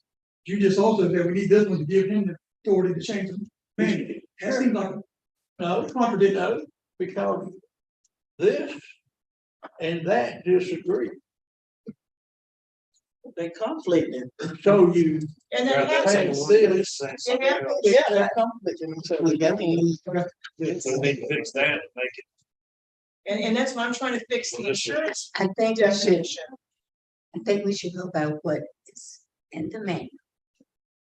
Or whatever it No, is no, no, reading from. no, because that says Let- supervisors. And then you're gonna have a lot of Well, upset. they're getting the Public 75%. Sure, what they have the insurance, I get the overtime. At some time, this was put in place. But it never got in the manual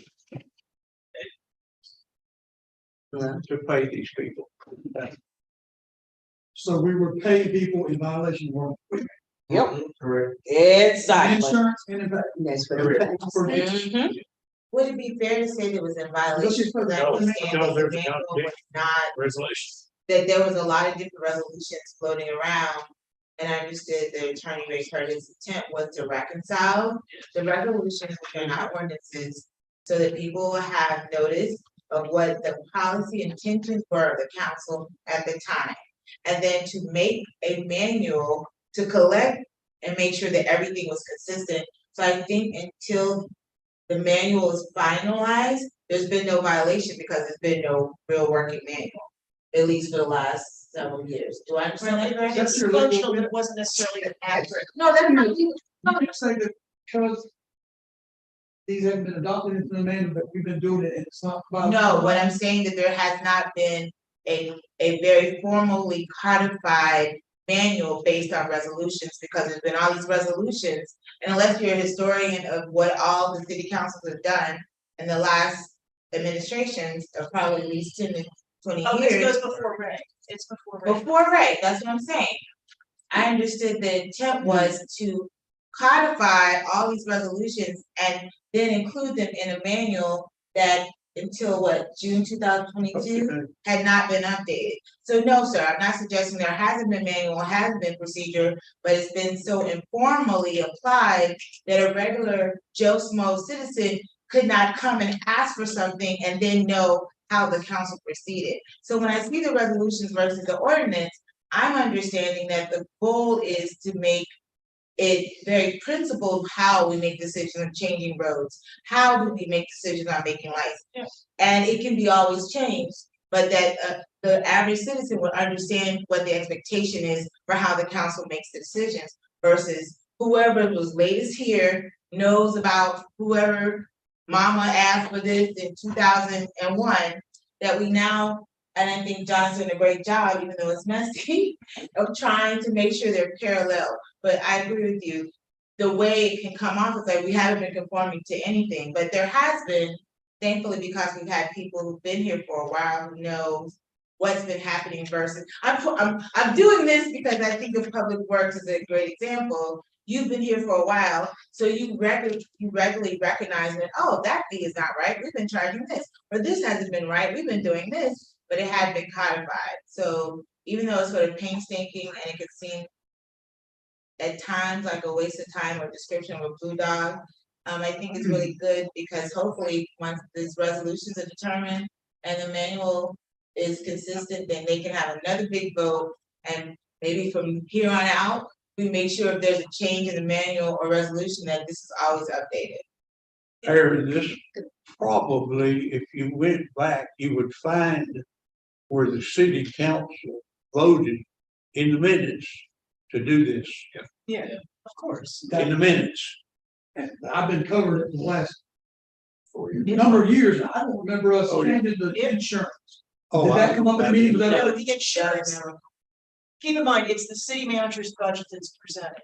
And a couple of years, it's been when the increases were so high that the employees were gonna get really hurt and we were able to swing it budget wise. We helped out the employees. I understand that. And that's what's I just done. want procedurally, is this something that the city manager can do year to year without council approval? But that's That's what that I'm was hearing. that policy that they just turned down. Now it's turned down, but So they just didn't know it. correct. The numbers were accurate, it's just compared to the budget. But he may have done. I understand. The practical. And that's exactly what I did this year because he's new and we took material hit this year with insurance. So, and I did say at public meetings, but we didn't get to be that.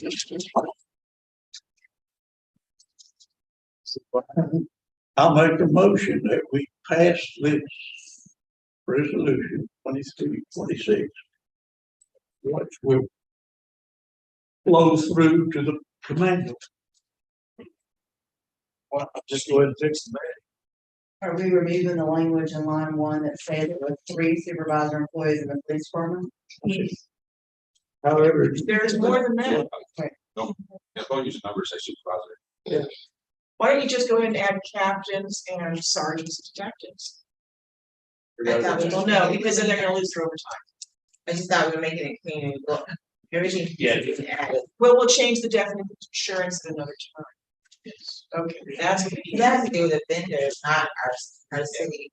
No, it's not a vendor, it's a city It's a problem. definition. And we need a separate motion on that. What insurance? I'll make a presentation. I still don't know. But to me, the resolution- Everybody make a suggestion. The manual and the resolution disagree. That's right. We're telling them to take the resolution and fix the manual. Okay, but do you want to leave this wording? Free supervisory employees? Well, whatever. Well, no, we need, that's what we need to decide. That's one of the conflicts. Well, I would just say supervisor employees. Yeah. Not exempt. Manual addresses the other Thank you. Sure, we're gonna. See, Or not. when this was done, there were Already three started. and three. That's all it were. That's it. So this, There's more than that. Whenever, so for clarity, on policy resolution number 2023-26. It seems like you all want to vote this in, but on number 1 on the back page, the city council will provide overtime pay to pay supervisor employees. This is the part that there's been some amendment verbally. To remove the words "the" and "3." To what? To remove the word The "the" and "3." And then the second one is going to. The charter you read? Okay, so you go forward to pass the heavy version into the manual. Doesn't it stay a resolution? Yeah. Resolution forever. And in the manual, you said he was going, we were going by the definition of exempt personnel and removing supervisor. Well, we just fix everything now. That So resolution, that's what does he's that. doing. That resolution does that. That's what he's doing. That's why I'm moving the 3 supervisor, or the Saying, 3. you're going back to having all these resolutions and manuals. I mean, Now you're setting precedent to anything in here after you done my resolution. That will, No, let's not go that. that's what we're doing. that's what we're doing. Well, yeah. Table.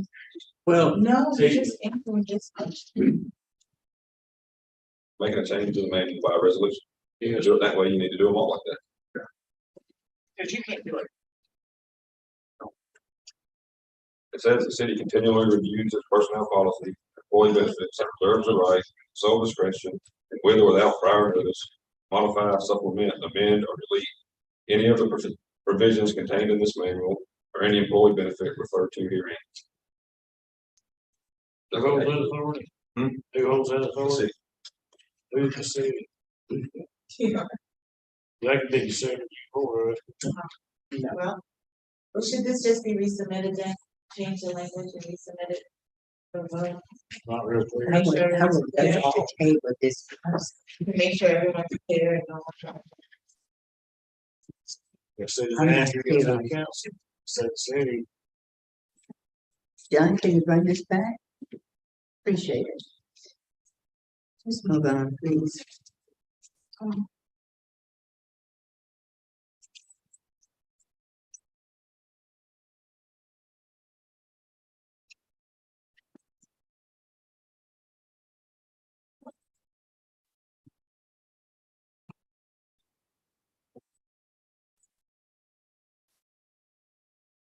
What?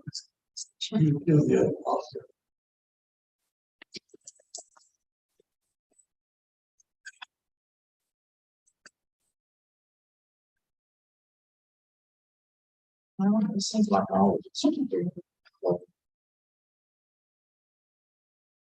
they are. But what he's trying to do is show where it comes from. They were in the minutes before. All this stuff was just in the minutes. There was no resolution. Nothing. You went through the minutes and found all this, created it, so you can have this discussion, vote on it, and then they can be put. Okay, exactly. Thank you. But as a benefit. So we just formally give it approved. Because they were just minutes. They were unofficial policies and just the minutes. Or consensus even. Consensus, yeah. The next one. Workers' comp. Thank you. Yeah.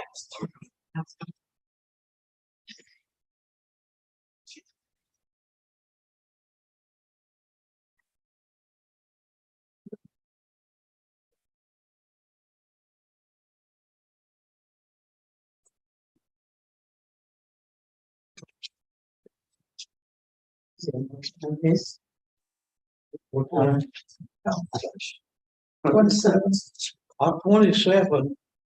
1, 2, 3. City wishes to, and then it says require employees to. And on the back.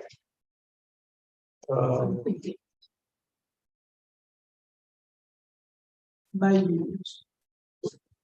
Number two, maybe.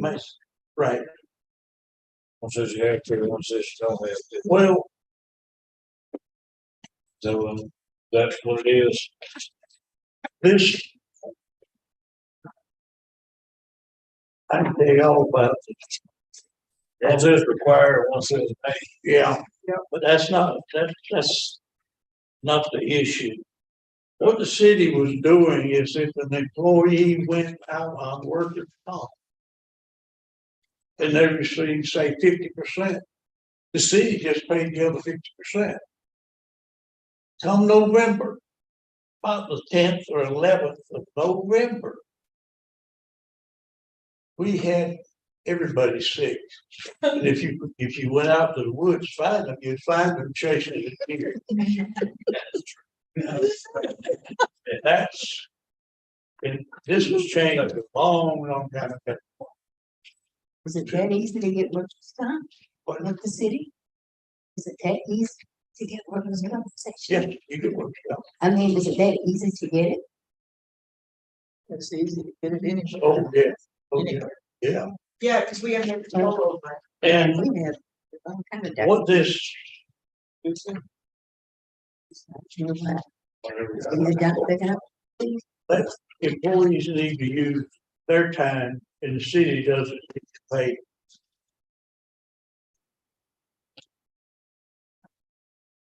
if they were gonna do a job, No. Workers' comp will pay right, 65%, right, 66, 2/3. okay? and The difference, and you said we shouldn't pay. no, We have to pay the difference. Right. no. You know? No, you don't. Well, no, they get their workers' comp and that's it. But They get their workers' comp and that's it. But You can. But they can pull going off on, the time. the city paid up the difference. Oh, yeah. Yes, I got it. And they, Day off every 3 days. they need to use their Sick time. sick, vacation or whatever to make up the difference. Yeah. And we have They get short-term disability too, so. Yeah. Use that. Well, isn't that what this is saying? No, that, they didn't have short-term.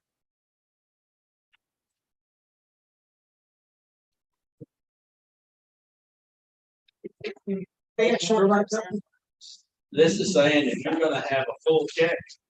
You gotta use your your time. sick leave. Mhm. And That's we're what saying I- not gonna pay you. what I to be just out. said. That's Exactly. right. Yes. That's what I just said. This has changed it to. So that we're not. This was done A long time a ago. long time ago. You know, it's probably city manager.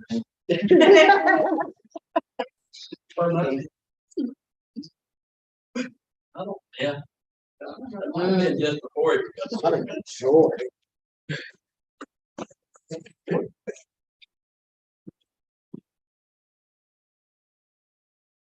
Here, we're gonna require.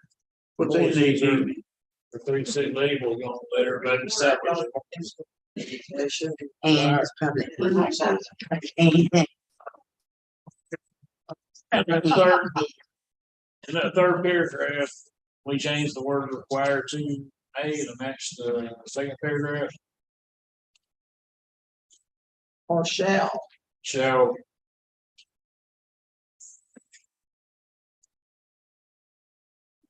Shall use their accrued sick time.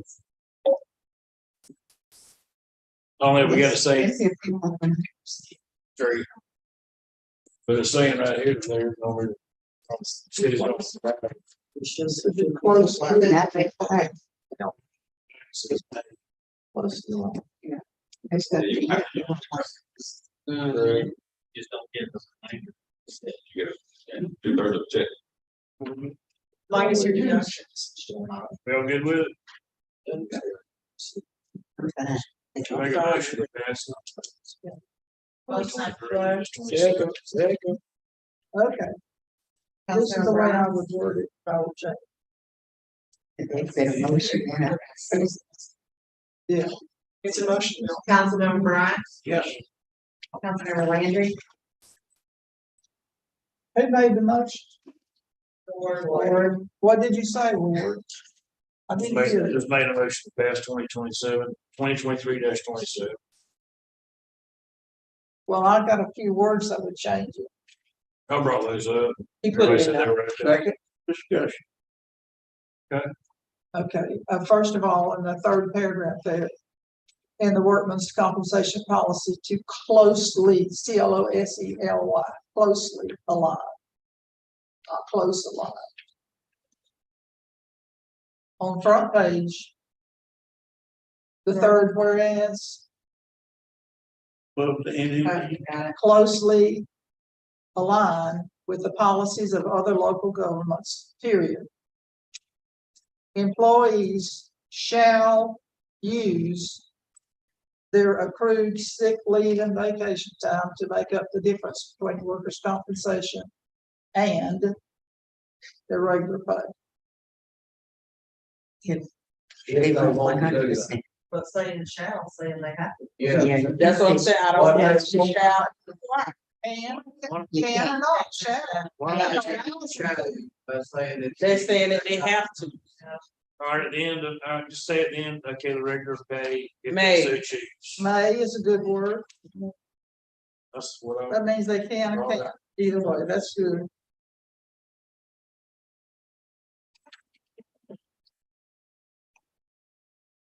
Okay, yeah.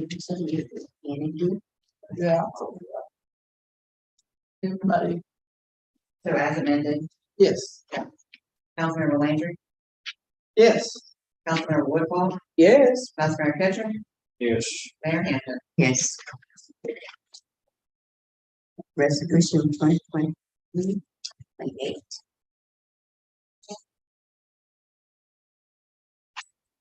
So the sexual harassment or is it disposal of circumstance? Okay, I will read it. Yeah, that's my fault. This in there word for word. John, The sexual harassment policy. Go down to number 1. That should say city council.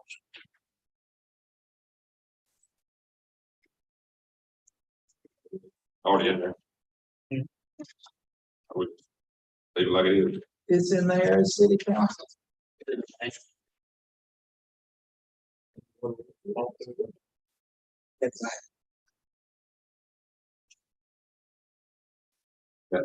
Discrimination and harassment in the workplace. All forms of illegal discrimination, including sexual and other forms.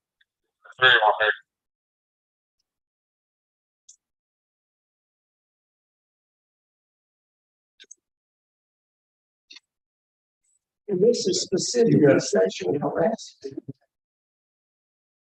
Yeah, Okay, you took it off. For just saying city council. Oh, I thought.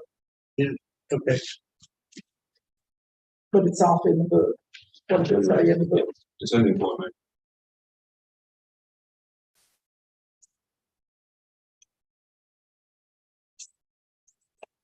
Handle like the other ones that are already in there, I just leave that alone. One man pretty much know it is. Yeah. And do we get to get an employee to read this and sign this? See, new employees.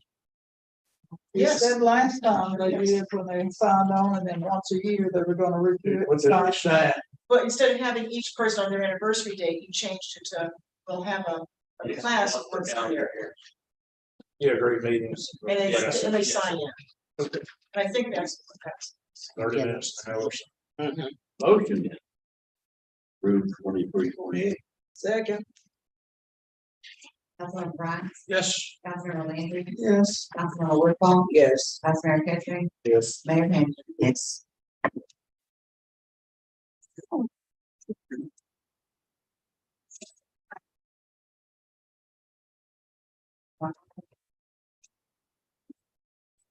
Sixteen. Like alcohol, beverage. I guess. They Start put with the this. signs Put up. a sign. Yeah. They used to be everywhere, didn't Well, They were,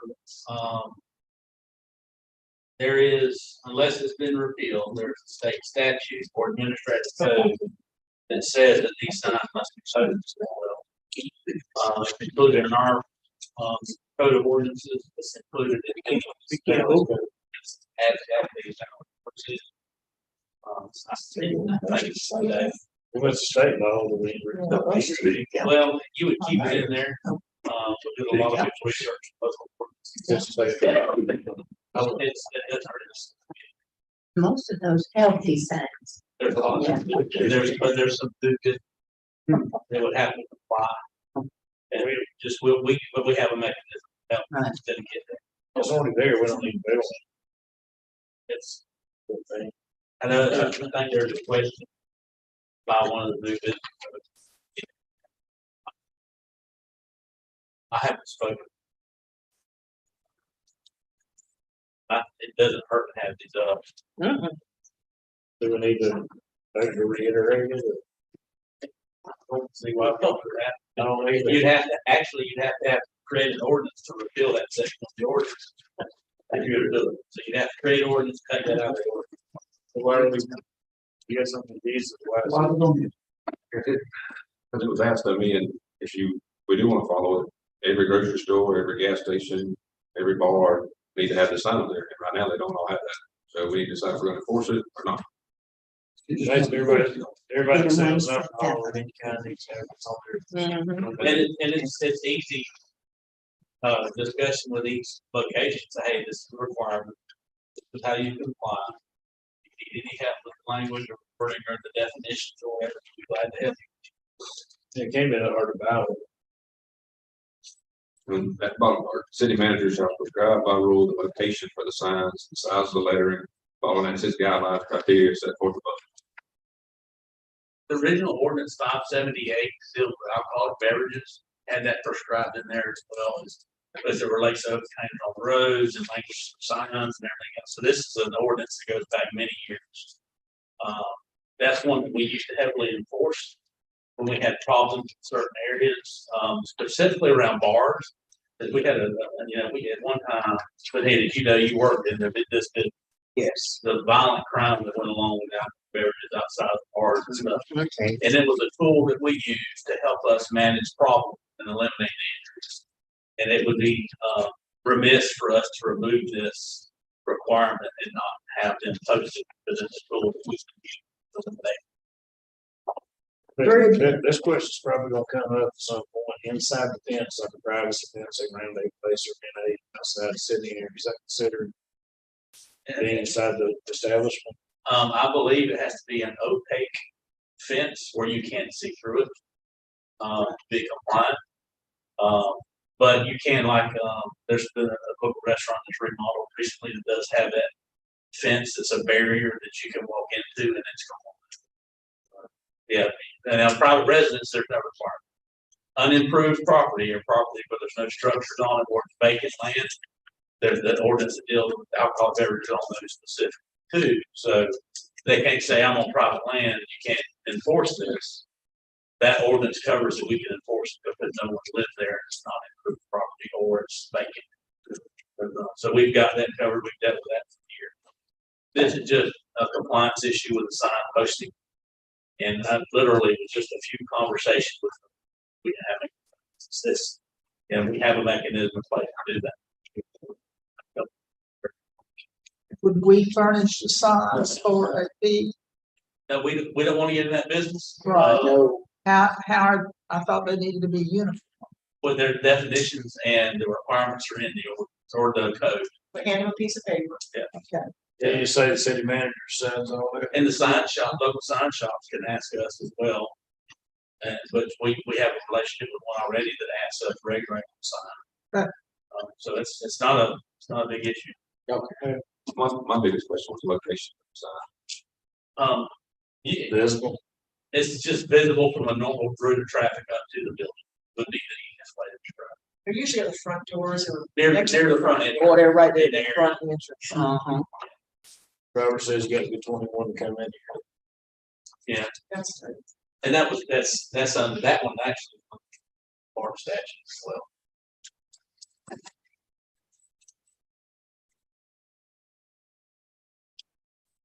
Motion to accept. Well, actually, what is legal, We don't need a the motion. no action would be Why is it? I want clarification. Clarification. All right. Clarified. Oh, And it's not a hard ask. It's really. They could, copy machine signs. Stick them on. Land longest weather proof stay. I didn't want to personally really want to say about it. Do I?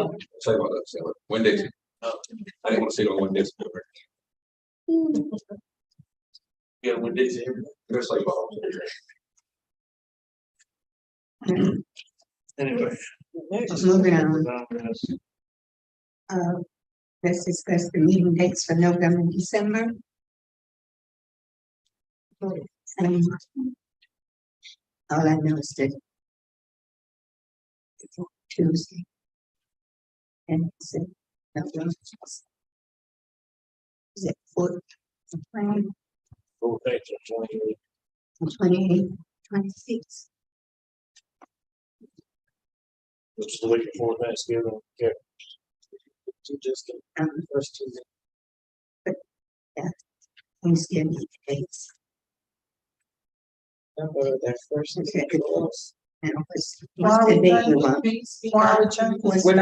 We're not changing the meetings. We only just do one meeting in November and December Okay. because of the holiday. What's the date? Okay, The 28th, Second week, is that 28th and the 26th? What we call special meeting, we need. No, we're having a meeting on those dates. what days are you having the meeting? second Tuesday of the month. It's gonna be Okay. 14th, the 14th. 14th. And But the not on the 12th. 28th, which is after Thanksgiving. Okay, We're not having one on the 28th of November. And I think it's the 26th of December. We are having. No, we're not. Oh, okay. Lord, I'm scared. We're having a meeting on the first Tuesday, second Tuesday of November, and the second Tuesday of December. so December the 12th. Say again? We're gonna have the regular meeting. The normal meeting 14th. dates on the second. Second Tuesday of both months. Which would be the And that's it, 14th November and the 12th of and December. the 12th of December. And you're skipping the Okay, meetings on and the this- fourth. On the 28th and the 26th. The second meeting Yeah. of both months.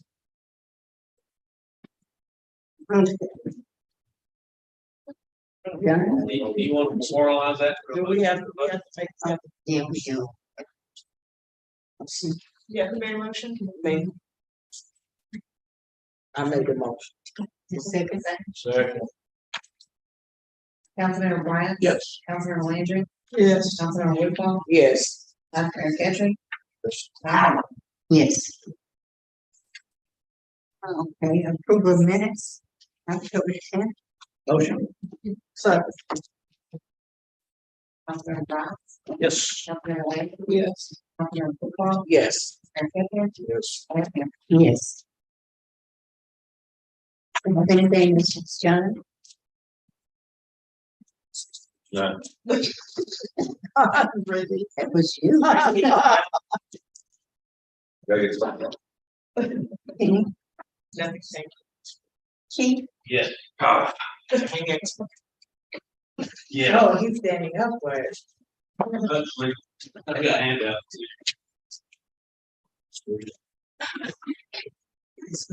This was, Aaron, you know that you ran the ad, so.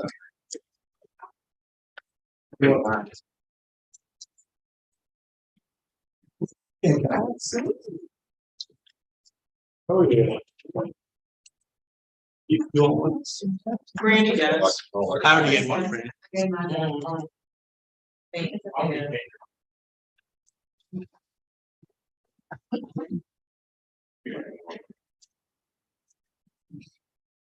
So the problem here, you see, is we're recruiting now. They're recruiting in our backyard. Yeah. So, Straight up. I'm gonna sit down. More comfortable with bigger one. So, you know, we're having recruitment retention problems at police. We are down 5 positions, and for us, that's a full patrol shift plus 1. We've got to look at ways to attract talent. We got to find ways to keep talent.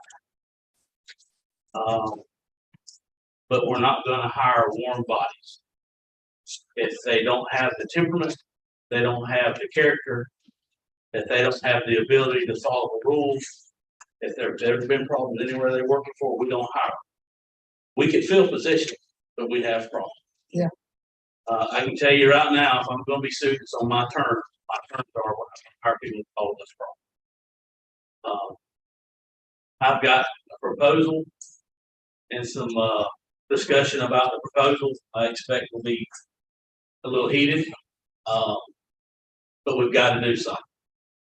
And talking to people that have left us, and discussing the recruitment issue with others that work with us, there's a couple things that have come up that they think, and we think, and I believe completely help us recruit better. We've looked at things in the past. We've looked at city pay scale. We've adjusted that. That helps. We looked at sick leave. We've adjusted that. That helps. We adjusted our training budget. That will help us, and that we can get better training to the folks that want the training to do a better job. Police department in the city. We've got to invest in these people when we get them. But the one thing that stands out every time when we're discussing this is take-home cards. I have got an officer that will be back tomorrow if we offer them. She was a worker. She was a producer. She was fair. She was a great person. Never had any issues. She had her own business. There was no behavioral problems with her. She left for a take-home. How far does she stay out? She lives in Madison County. But when you look at the ad that I just gave you, and if you open up and look at page 5, that is a 50-mile radius from the southeast corner of the city limits. And that's all the areas that we can recruit from to allow a 50-mile radius. The very first page, the second page, is labeled number 1, is the 50-mile radius from Tallahassee Police Department. And that's from the police department itself. They are in downtown Perry recruiting our people. And there are people that can drive a take-home car from Perry to Tallahassee. Page 2 is the southeast corner of the city limits of Tallahassee. And their policy allows them to be 50 miles from the city limits. That takes us almost to Salem in our county. They are taking the people that we have depended on and recruited to come here to Tallahassee. That's the problem. They have expanded their recruitment efforts. They're offering bonuses. They're offering more pay on their medical premiums for employees. They're offering tuition assistance. Central Dispatch is doing. Yeah, the CDA, the Dispatch Authority for Tallahassee, Leon County is doing it as well. They're paying $23 or $24 an hour to be a dispatcher. And they're paying Is county doing that as well? the city and county that have a combined dispatch. Here, the sheriff's office runs that. We pay under contract and an MOU for them to run. I mean, do they have cars for their The county sheriff's office here, take on? Yeah. all 66 Just as, sheriff's offices that exist in Florida have take-home cars. We have 67 counties, but Miami-Dade does not have a sheriff's office. They have a public safety department until next year. 232 municipal agencies responded to a survey in 2021. 217 offer take-home. Of the 7-county region that comprise the 3rd Judicial Circuit, which we're in, the city of Perry is the only one that does not offer a take-home card to any bird patrol. Let's make it short. How many cars do you need? I would need three more. Three more. I would need three more.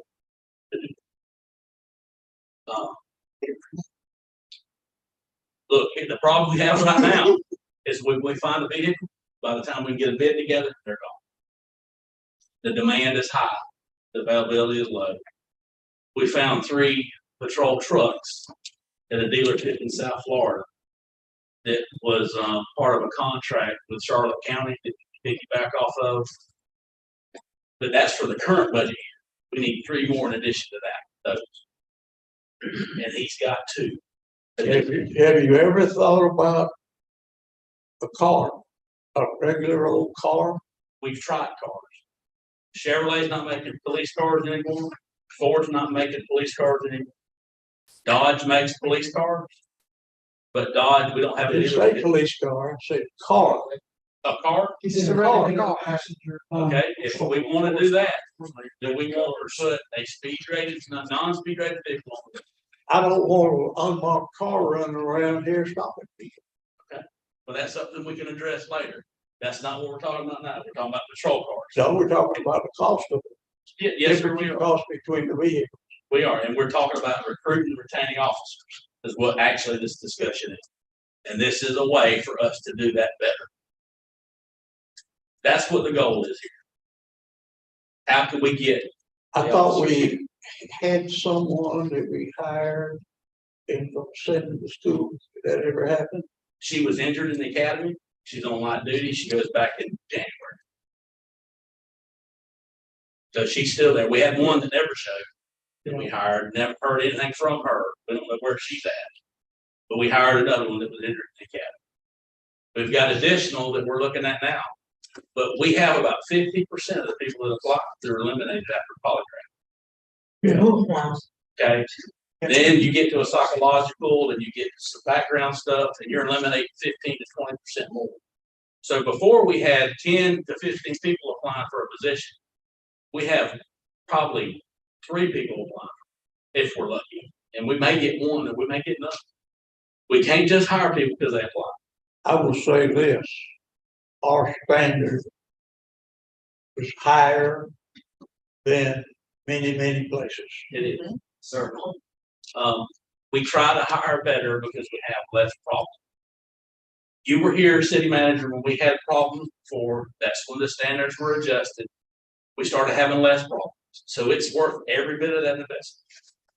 We haven't had those shenanigans like you remember again. Now, we had one that was almost there, but we took care of that pretty quick. So we can't reduce our hiring standards or we're going to have problems. The community here doesn't deserve that at all. Let me ask you a question. Out of the 5 employees that we recently lost, how many went to the county? 3. And guess Was what they that all got? because of car? Guess what they all got? Take home card.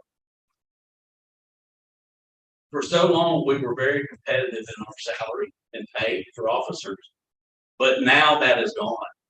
The state has given raises. We were actually taking on people away from state agencies for a while. Now it's reversed. And now it's reversed. They're taking them from us.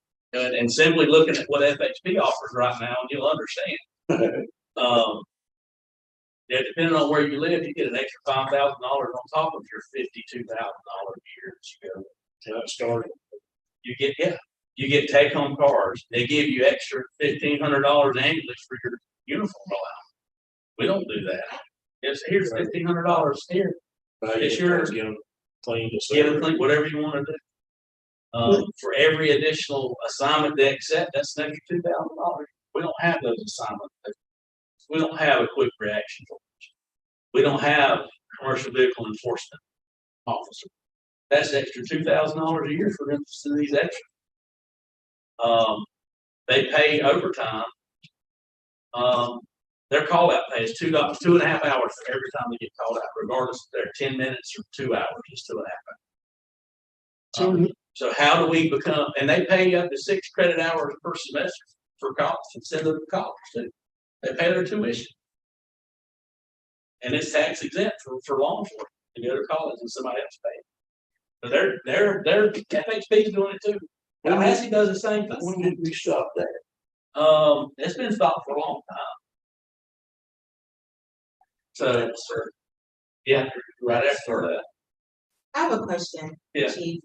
And forgive me. Yeah. So I understand that, the take-home car program Yeah. is also an incentive, I guess, for those who Yes. would have that.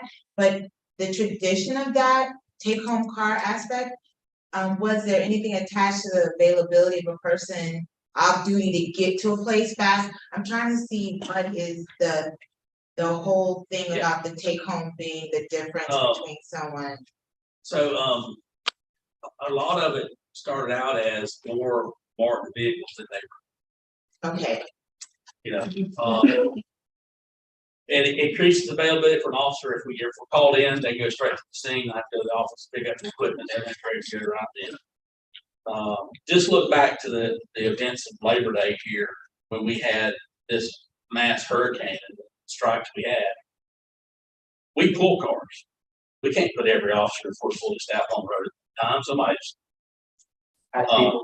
Doubling up. double up the cars, on people. and they're being ineffective because one person can take care of most problems by themselves, and you're tying two up because they don't have an extra vehicle. There's a retired trooper drives a red Colorado now. That is the first vehicle he has ever owned. I agree. I agree. Always drove to stay at. and I was wondering, I'm sorry, as a follow-up, and I don't know, as a follow-up, are there, so, I mean, everyone, I would think would appreciate a car if you work somewhere. Few people have a job that having a marked car would help in emergency. Have we also done any exit interviews with those who are no longer with us to literally assess why? Because it can be easy when you know we don't have cars. to say- Everybody's, And is that as well, I guess it is accessible. it's Is that a common thread? Is there any other common threads as to why? it's a people are very, it's a leaving? recurring thing. Okay. It's that medical premium and tuition assistance. Anything else, Lynn? And if I may, when I'm talking to people and trying to recruit them, the first question is, do you have take-home cars? No, we have a really good salary, okay, but are you thinking about take-home cars? Is there any benefit for like, I don't know, is there anything to supplement the transportation issue if it's like gas? I mean, I can imagine there's very few things that's equivalent, but is there any incentive regarding the cost of transportation or? The benefit to the city would be on the maintenance side, that you have a vehicle assigned to a single person. They're not running 24 hours a day. You know, if there's an issue with the vehicle, who's responsible and what happened to who did it. Currently now, as it's being pulled, if somebody doesn't fill out the form and say they're in a vehicle today, we don't know who banged the bumper or scratched the paint or left stuff out of it. We have no idea. So the added benefit is the vehicle won't be on the road as long. They won't be on the road 24 hours a day. It's easier to track any damage to it when it's operating, there's a sign to it. We should have less misuse of the vehicle because they know they're being tracked. Well, and not only that, if I may, Chief, Yes. yes, I've talked to other agencies, it's an ownership thing. Yeah. This is my car, this isn't a police department car that I have to share with somebody. Well, my partner that I'm sharing the car with didn't take care of it. I said, guess what? I'm probably not gonna take as good care of it either. This is my car, I'm going to take care of it because I'm gonna be accountable for it and I'm gonna be held responsible. And they're gonna be responsible for scheduling the maintenance and oil changes themselves in the shop. That's something they're gonna have to do as part of this. There would be a policy in place that governs use and care of that car and when it can and cannot be used. It's not a free-for-all. It's for business purposes. So you're still tracking maintenance? Yes, we would still be tracking things. And there's a way to track those vehicles, where they're going and what they're doing. So they're not misusing? Yes. And if I may, some agencies even down south allow their officers or deputies to take their patrol cars to the grocery store to purchase their groceries. That's not what we're talking about. It's not what. What would be It the would big not thing be to that this? lax. Well, look, if they stop on the way home to grab a gallon of milk, that's one. If they're loading up their family to go shopping, that's totally. They're not leaving the house in a pair of shorts and not being fully uniformed where they can actually respond to something if they're in the car. You know, this is, when I look at the efforts we put into recruitment, the amount of time we put into trying to find the vehicles. You know, without a big change in salary, which I know we can't do. Vehicles are something we can't do. This is something that can be managed. We can do something that can be managed. We have the funds available, to do it. We're not talking about buying a whole fleet. We're talking about buying three additional vehicles. Right. How many next year? Next year will be on regular maintenance schedule, just the older ones, if we identify them need to be replaced. How many? 2. I'd say 2, and really, I would push this up. When you put that many out there like that, you bring that you think to. Well, these are older ones now. That we will be on a regular replacement schedule next year. And if they're assigned and not being driven 24 hours a day, they're not gonna get the abuse of being driven 24 days. It's just one person driving. And if they're commuting, it's better on the engine. The stop and go traffic kills a car. So police did. But stop quick, take her off quick. And they idle. And part of this plan, and part of this plan and discussion, I don't. We go home and commuting. When you go to college, right? Yes, when they're working. When you go to college, you run that line of life. Yeah. So But in John, the those city, you're not- officers that left, they It's did not like exit they interviews. That's like what I'm trying to say.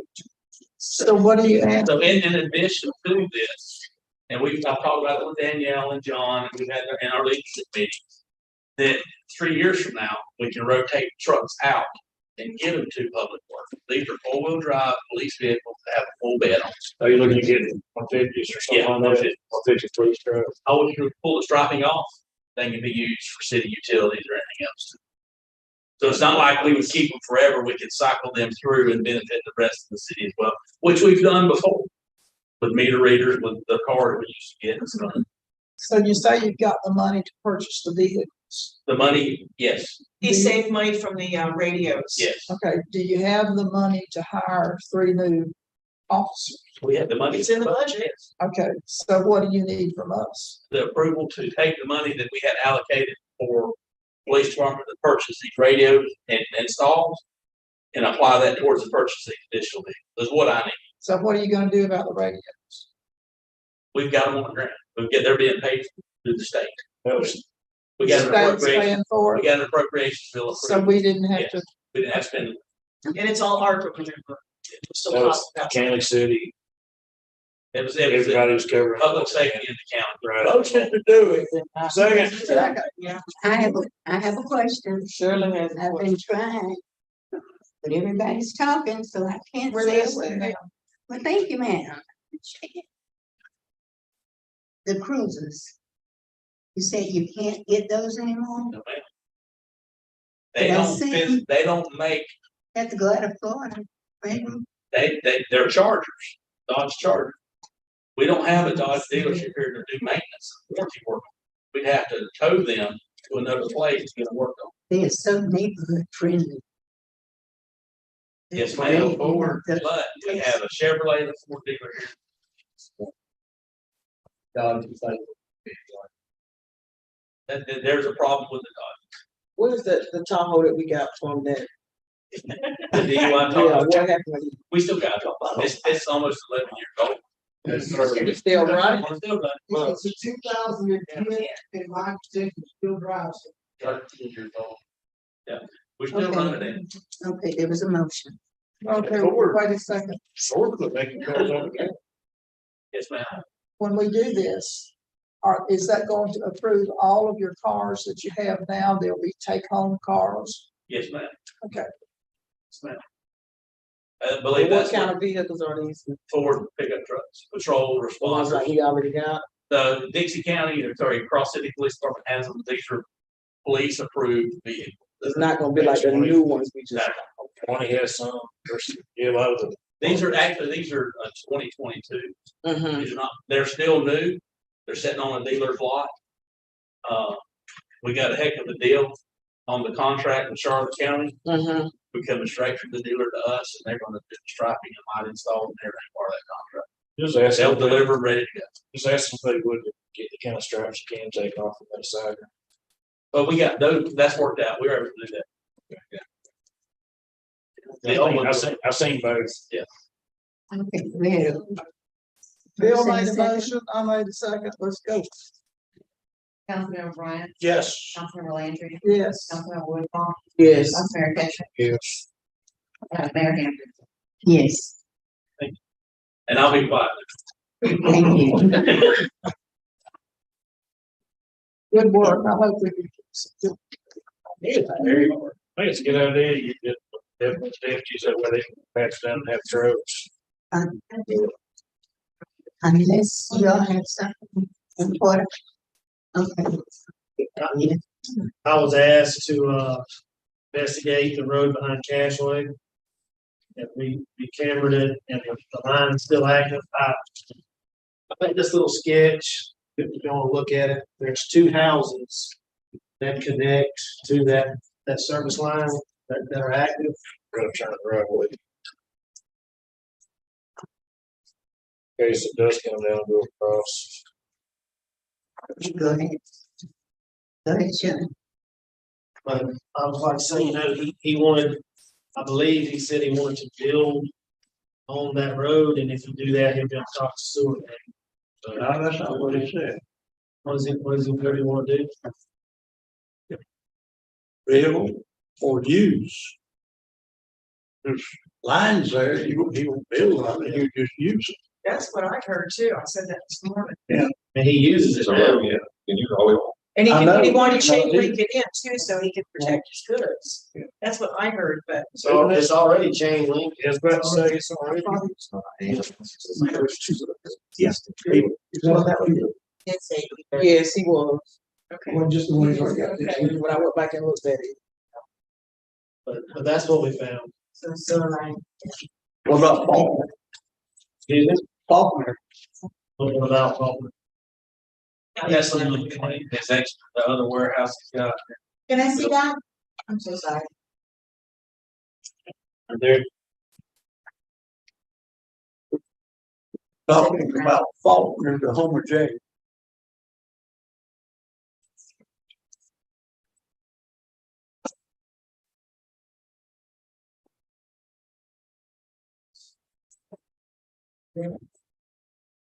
I'm sorry. And I was just looking, we need to get up to that gentleman again and make sure that when I see it. Yeah, I know exactly. I don't know. Where- So all this Yeah, is that's that. I know. So I mean, you could. As long as he doesn't keep us access to. Yeah. So Well, that- here's.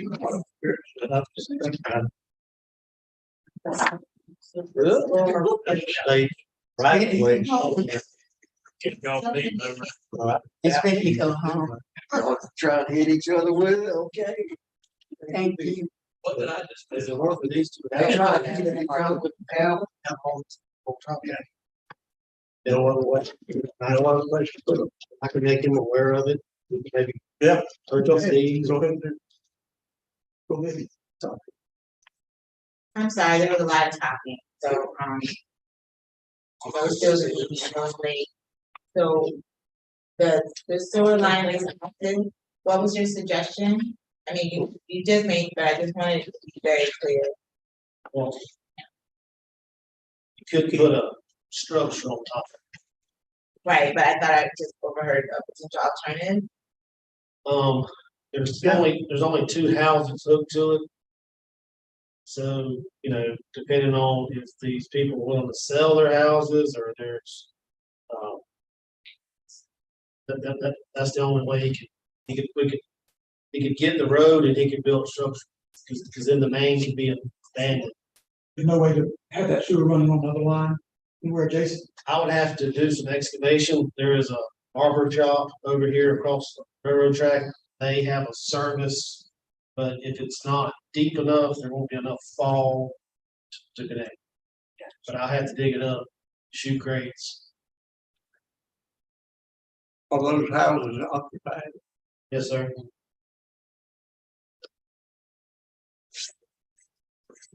What I was telling him is that Faulkner Street, we talked about, but Faulkner is part of either a state or federal highway.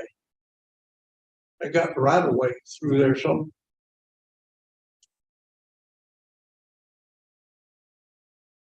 I don't know what that would, probably couldn't do anything there. Should be a record, proper record. Yeah. Right. Yeah, that's But it's, I mean, it's obvious state. Yeah, go ahead. It runs on 221-27 Alton. And the same thing there, he's already using that as.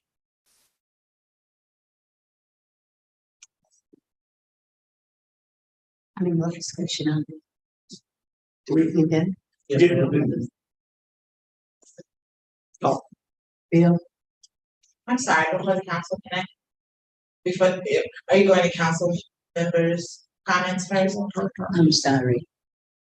No problem. I'm not gonna take a long time, because I think I've gotten a sense of where most of the members, may land. I just want to make mention that the city of Perry lawsuit, against, Fred Sellers and Shannon Manning, our hearing date is scheduled for November 15th, 2023. It will be by Zoom. I can provide the Zoom information for those who are interested potentially in attending.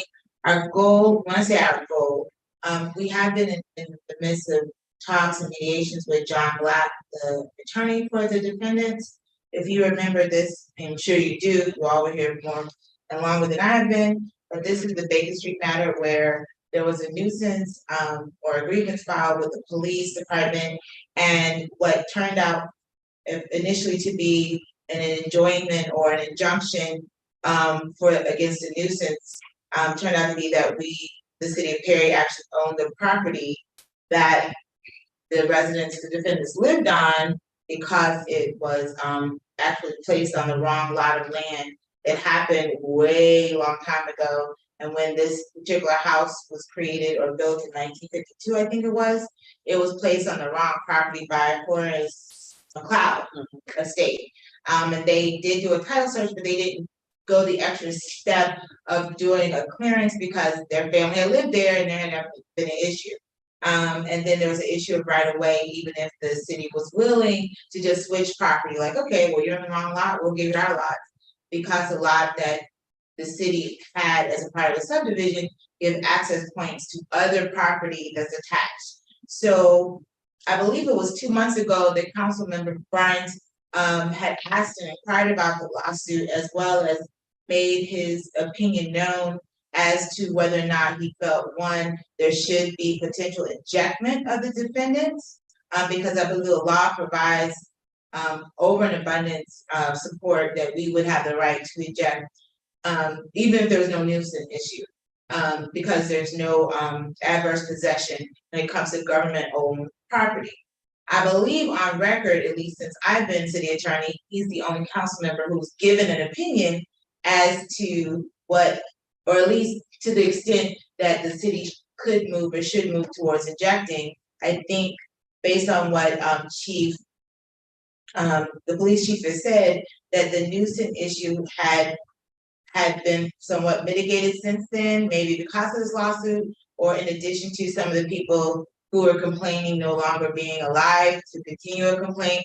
I'm trying to be as gentle as I can with that, but there seems to not be as much of an uproar to make things move. So what November 15th is, what Judge Parker is asking is for the city to decide, are you gonna pursue the ejectment and the permanent injunction, or are we going to not prosecute any further?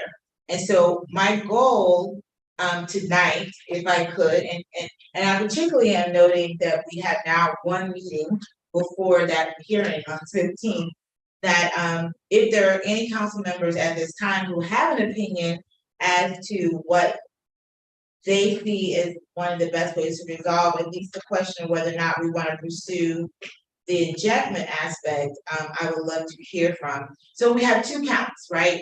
We have the nuisance count that has a value, basically, please. I mean, there was a description of drug use, drug sale, prostitution, gambling, a number of those things that I understand. At least they're not seemingly the same issue that was going on in 2021. And so for the safety of the community, I believe that we would still want that to be enjoined, both because it's illegal. None of those things are legal, but also that sort of what started the whole situation. My question, again, I would love if the council has an opinion, whether or not the action that the city wants to take, should it include injectment of the defendants from the property. Now, that doesn't cure all things, even if we did eject, and it doesn't answer the whole issue of resolution, but I did not want to, in my mediation negotiation, to suggest that anything's off the table unless it is by the council, since I represent the city. So at this time, outside of Councilmember Bryan, I hadn't heard from the other council as to your opinion as to whether or not we should pursue removing the defendants from property that the city owns. That was mislabeled, at the very least, mislabeled as the lot that they were buying when you purchased it in 2018. There had been property that had been on that lot since 1952, and they understood it was the correct demarcation for the lot. At that same meeting, too, that I was against it, was ejecting them, but we're gonna keep the nuisance part, because Jamie's got to be able to do. Jamie? The reason we asked for the injunction was to eliminate that problem, and that we had people that were afraid to check their own mail because of the shenanigans. I was tired of getting phone calls at 3 a.m. from people complaining about the nuisance.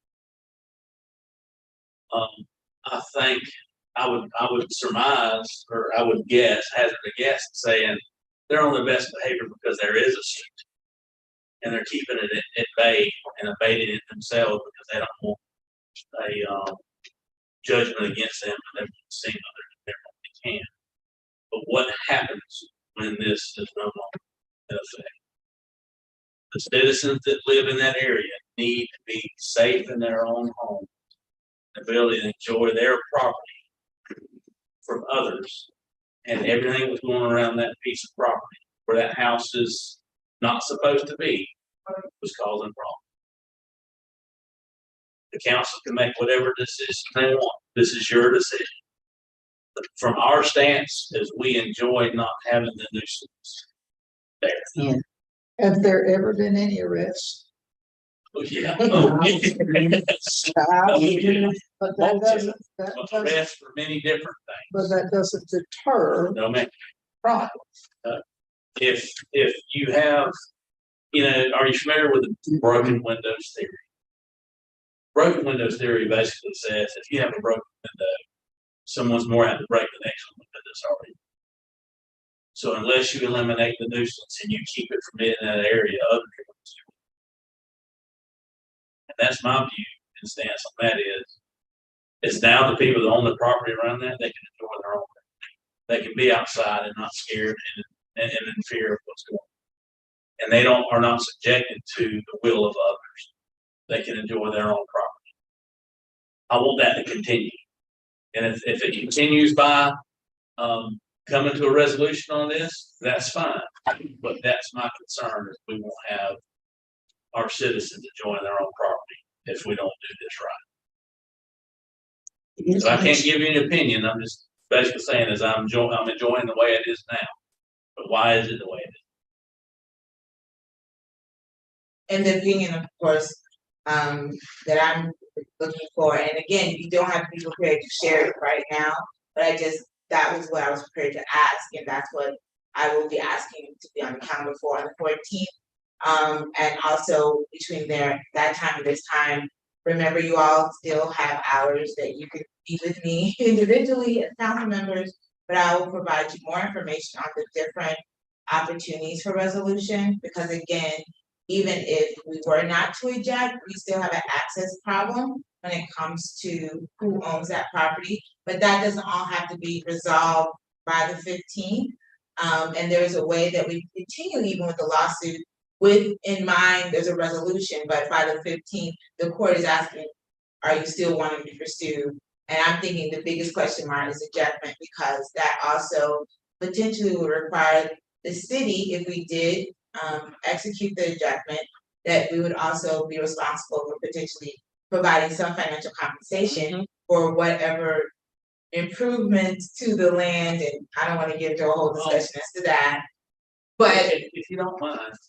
No. I will, if I say no, I don't know what you're gonna have.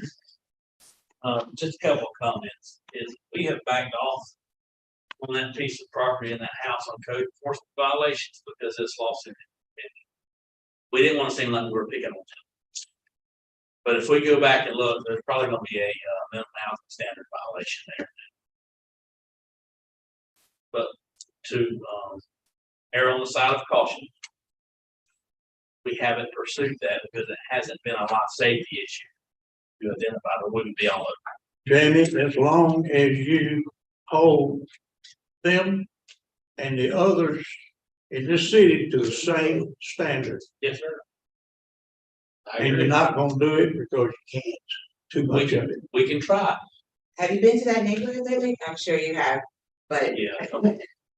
I mean, and it's no disrespect to the people who live and are proud of their homes. And I don't know why I'm feeling emotional about this, but I'm grateful that, when I say I'm grateful, it makes it easier when it comes to equity to not load on. But I would, even though that's not my job, that's the council job, I would say that we do need to also look at it in comparison to other housing standards that are subpar, but people are living in there and enjoying it. Even though I'm from Perry and I live in Perry, I had to go back through Bacon Street just to even understand and compare it. And if you are not familiar, and please forgive me if everyone in this room is familiar and it's just me, but you know, there are different places in the city, in every neighborhood, or not every neighborhood, in many neighborhoods where there's a hangout house. So the arrests that have been made that were talked about were not all arrests made on the owners. So if I have a house and there's a nice big tree and a bench and people hang out here, and you know, to what extent I'm responsible for everything that happens on that bench. And again, my job is to do what is on behalf of the city, what the city needs. But I'm just saying, I never knew that people actually got dressed up to go hang around a barrel. That to me is not my idea of good fun. But there's some people that is a highlight, you know, and so it definitely gave me a sense of I don't know how to say it, but sort of a more sane estimation of how much a neighborhood can also complain, but also enjoy and be upset. And from our last interaction, I think the same time that Councilmember Bryans had commented that there had been acknowledgement that the people who were complaining were no longer complaining because they're no longer here. They're city. I understand that they passed away. Well, no, there may have been. Maybe one, yes. But the people that have called me in the past. Okay. And just as a side note, we did make a drug buy from the owner of that property. I did not say that he did not have any. I just said, at least in June 2021, the complaint that Mr. Curtis filed said there had been 15 arrests. I know all 15 were not of Mr. Sellers, but I didn't suggest that. I have no, it's not criminal court. I'm just saying that I understand there's been no arrest of prostitution, but that's one allegation. I don't know if there's been gambling arrests. So the allegations of the mischief and nuisance that's been happening is not all attached to arrest. We And can't, not that arresting in there, we all, because you need probable cause, that's not even beyond reasonable doubt. So, but understandably, no one wants to live in a neighborhood where, I know I don't wanna be living near a sex trafficking operation as well. I'm just trying to give it a sane estimation, because just by reading, it sounds a lot more dubious than when I went over there and talked to. I didn't talk to, of course, their representative, but just getting a sense. So I would like to not only hear from the council, but I would suggest humbly that if you haven't reached out, if that's your area, I don't know whose area it is, so I'm not looking at any particular person, to get a scene, as an estimation of since 2021 or 22, what's the consensus of the neighborhood. Just say, there's a drug house. Almost every neighborhood. So. Just to.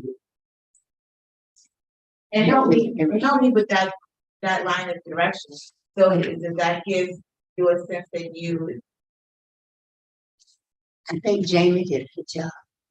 well, but you're the council member, so I'm literally asking. And if you're not ready for that declaration, that's fine. So I'll meet with you. Does the city still own the property? Yes, we do. Okay, that's my concern. There's been no sale or anything like that, but- and we weren't aware that we owned it, so And that's a lot of stuff. There's a lot of property. Yes, it is. Anyways. Councilmember Kettering, Councilmember Woodcock, do you have any comments? That's fine if you don't. I'll call you. I think I'll let the county see you personally. It would be my pleasure. And again, I'm noting this even the more because for some reason I was thinking we had 7th to the 21st, but we only have one more meeting before that hearing, but there's plenty of opportunities to talk. But thank you all for your time. I know it's late.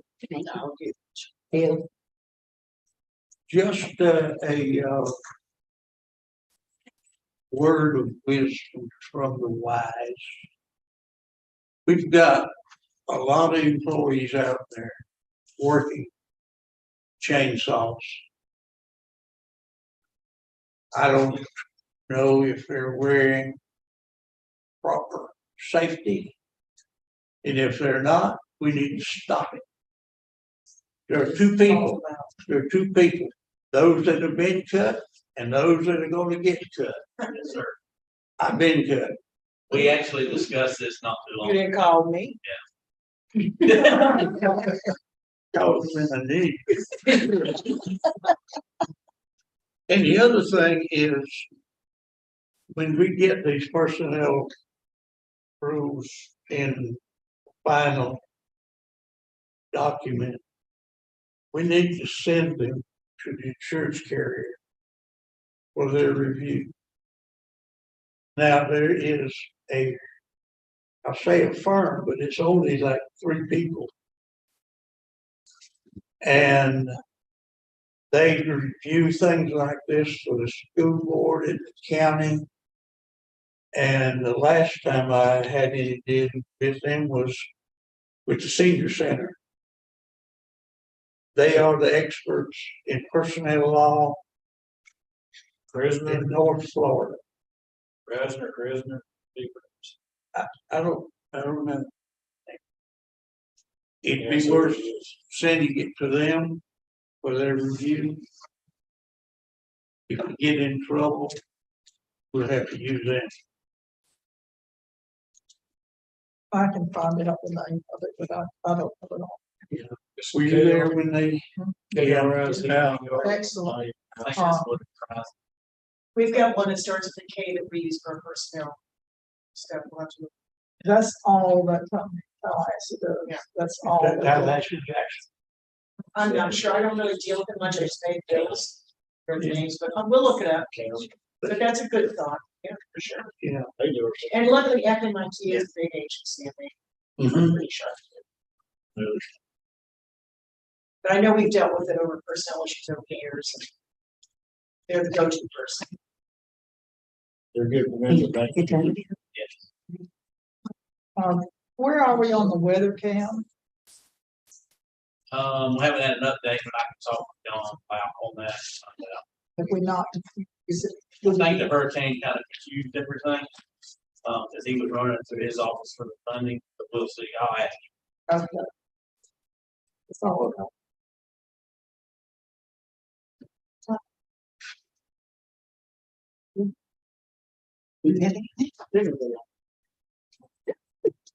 Where are we at with the group that came in front of us about the speed stuff with the school system?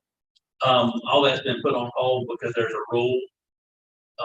In there that said that DOT had to set some regulations and they would do that until December. Okay. So we're waiting on DOT to establish it Mhm. before we do anything, because I'm not gonna propose a contract No, if they don't know what rules we have to play by. exactly.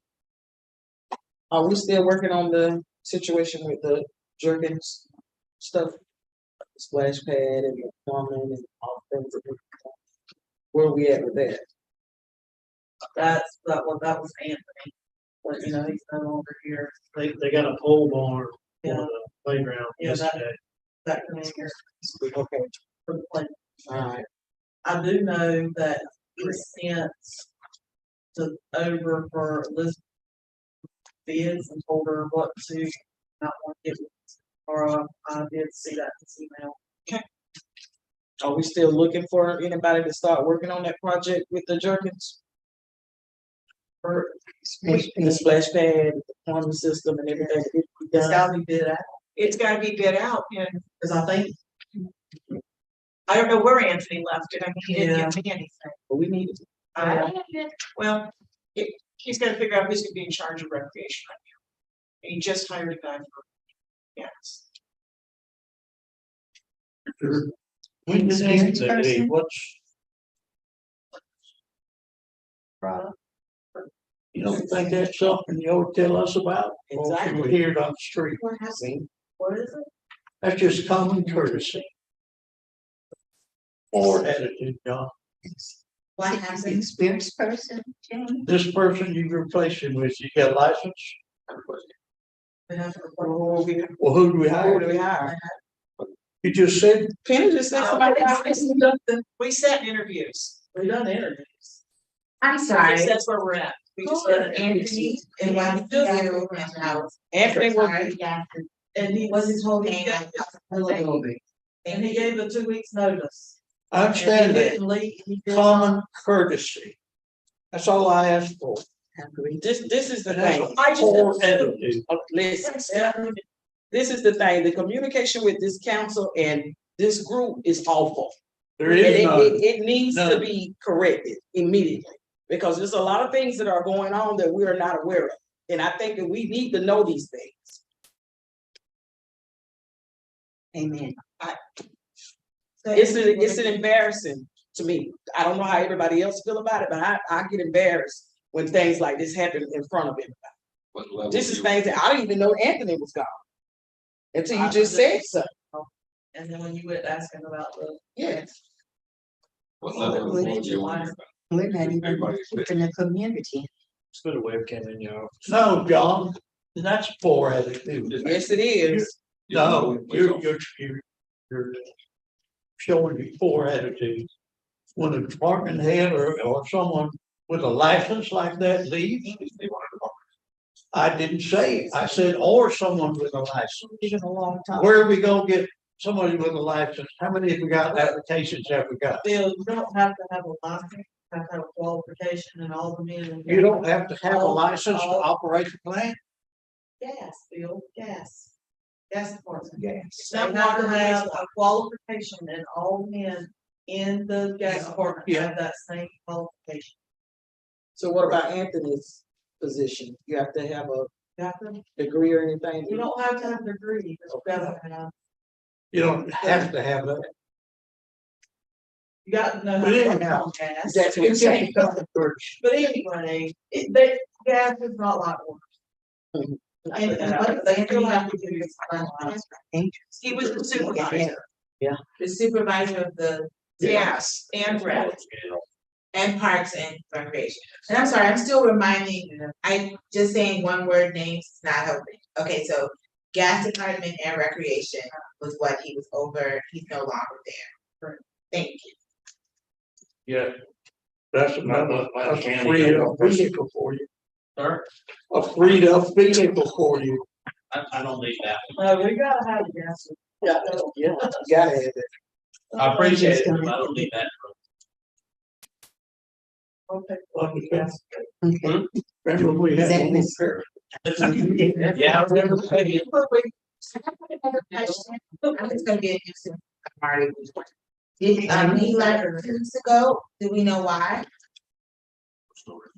Okay, and I didn't know, was there an exit interview conducted? Don't do that for those positions. What, exit interview? And don't say there was, Bill, because there was. What? An exit interview, Hey, that's for police. I and fire. understand. Well, I know we don't do evaluations, don't do exit interviews, it's hard. That's what I'm saying. Oh, we don't face promotion, or we don't face. Reality, that was it? Correct. Okay, cause it's hard to grasp nutrition and different things that we talk about in broad terms, if there's no collection of information as to why people are hired, why people leave. It's an important tool to have.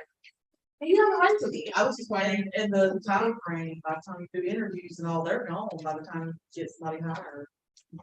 and then I- They have to give them.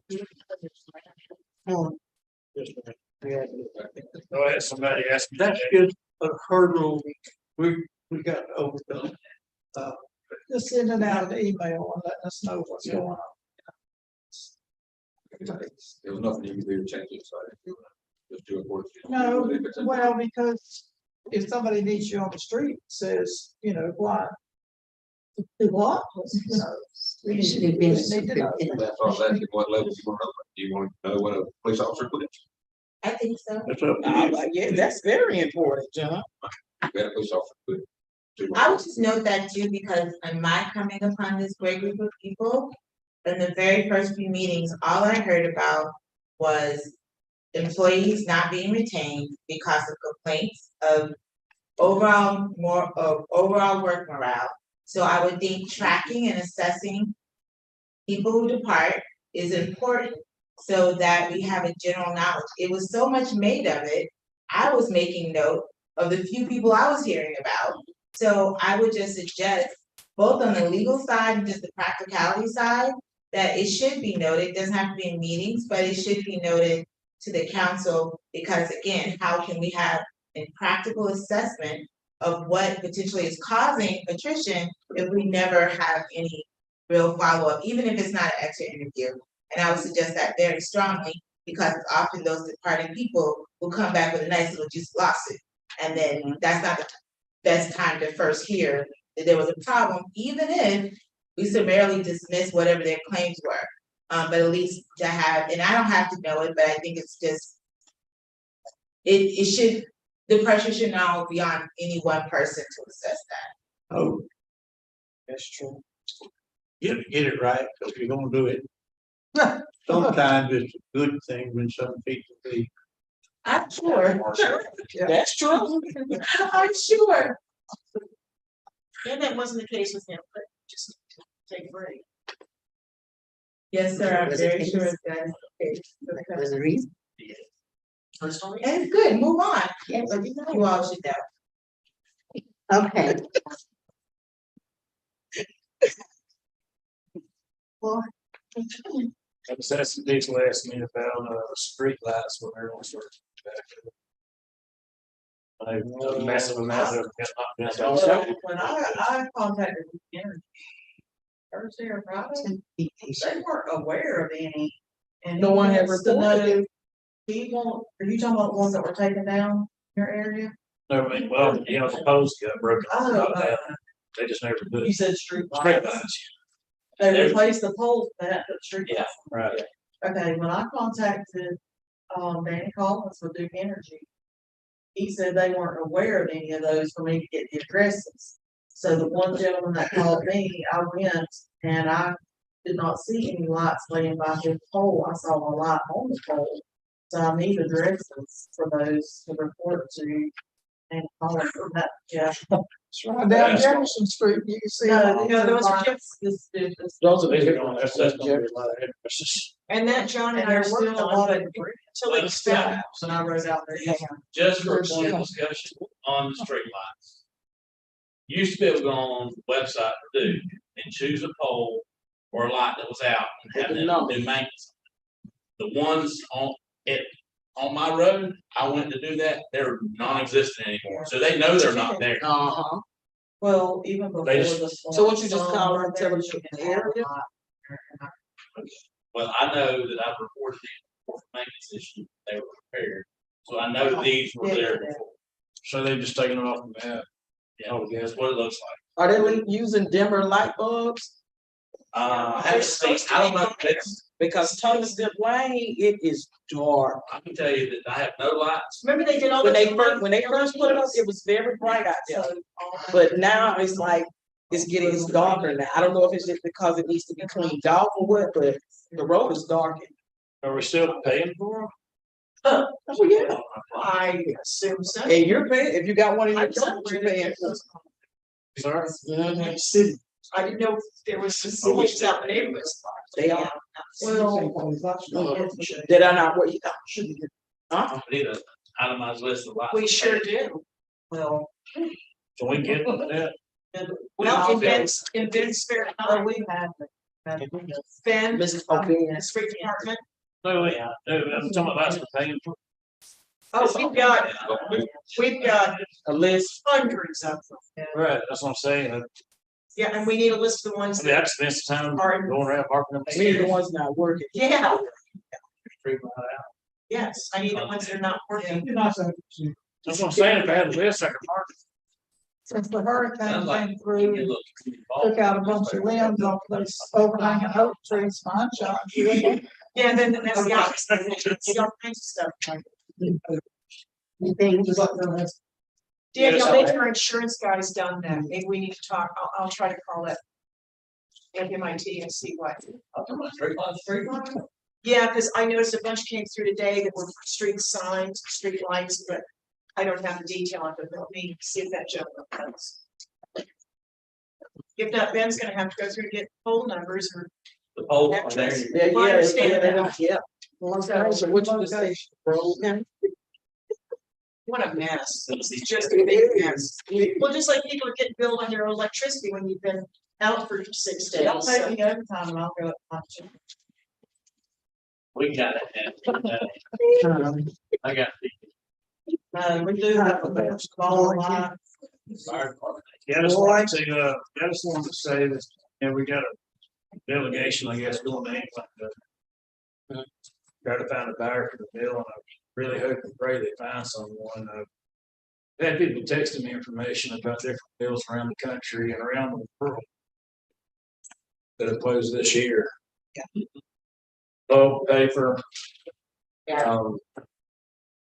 There's, West Rock closed Panama City, now they're closing North Charleston. Cascades, they're closing South Carolina and Oregon. Hutchinson, Kansas. Finland, Germany. Everything from fluff and cellulose to newsprint, wrapping paper. That's just, there's the cardboard, brown stock. I mean, there seems to be just across the board closure of just everything. Do we know why? Seems like steel mills are the only one. Some kind of, I guess the demand's not there or something where they're. Everything Anyway, we've got just- to throw away. Everything's Anyway, made out of paper and stuff. There's- Like I said, I just want us all to hope and pray, they have success in London when they go to the international, where are they going to, the international paper What's happening? manufacturing conference. Yeah, Great, like 20 of them going, especially great matches. Oh, Anyway, I just really hope and pray they have success with this, because I had no idea how many bills have been closed this year. and while we were in that meeting, got one, called, one was called closing in Alabama. Yeah. Yeah, and there's international paper. One brown board they're entirely closed down, Texas, Pensacola and North Carolina, they're shutting down the club paper machines. When I was flying Just, back just on and on. from Africa, actually, I met a number of people from Wisconsin going to Thomasville for steel mills. And when I told them where I was from and our paper situation, they're like, yeah, it seems like all the paper mills are closing throughout the country. And that the only mills that need to be expanding are steel mills. And they were with the steel mill company. I was like, what's going on in Thomasville, Georgia? But I was just really shocked to hear. Because I have been looking for a town around our size that successfully flourished after a mill closed, just to get an idea of what industry replaced that. And I've unfortunately not found much on the subject that was very much pulp mill related. But I know there's a way. Yeah, cause I just wish them all luck. Like I said, it's not just in the United States, apparently it's all over, even newspapers, paper, here in newsprint. Couple of one bills in Germany, disposed of stationery, and Okay. hopefully they'll come back with good news. Yeah. Okay, Thank you. thank you. Thank you. I had a whole long list of things since I was not here at the last meeting. But I was working on that day. I met with Super Club. And they have agreed to put banners around town, which I think is a great idea to inspire and encourage the community. They would do the drafting, the printing, the hanging, the whole 9 yards. The only thing we have to do is get the permits if anything. I think John has that covered. And I thank them for doing this.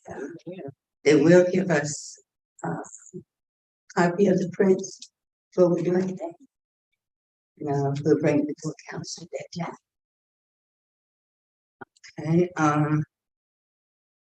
the grants that John and I submitted. The other taken care of.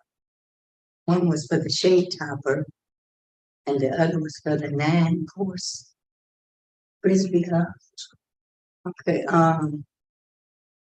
they were not approved. So we've been talking about this for a year. And Mr. Flowers been coming religiously to the council meeting, and I think that we should not just give this up. I think that we should go ahead and do this in Lubbock Park. Not only that, we need the exercise equipment that the health department thought they were going to be able to deliver that to us. They were not approved. Was it 2 or 3 times? So they're putting in this budget here that now. Well, they had it in the last budget year. Yeah, I think that we should go ahead and get this done. That the parks took a little beating as well during the hurricane. Thank you. Appreciate it.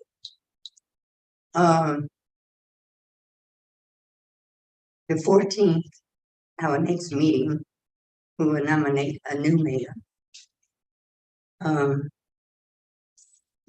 My thought on that is that the charter says that gives each council member a chance to be the mayor. And I think we should consider that. I am very honored to have been able to serve you.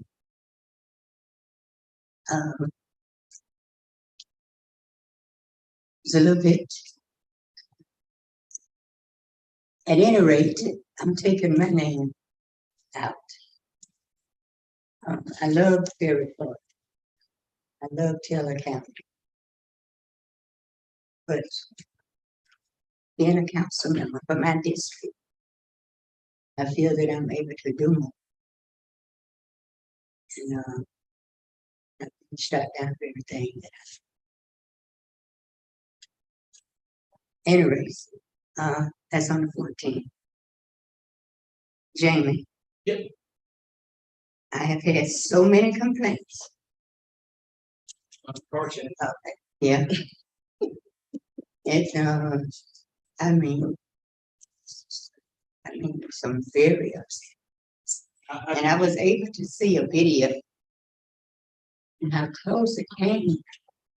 Those children standing at the bus stop. It's very dangerous. I agree. Before you. What's that one? Yeah, The danger of a car chase.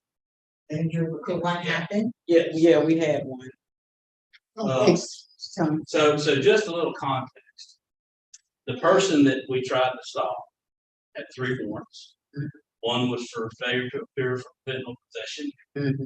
The other one was BOP for drug sale. They tried to stop him on Jefferson Street in Save-A-Lot. He's the one that chose to run.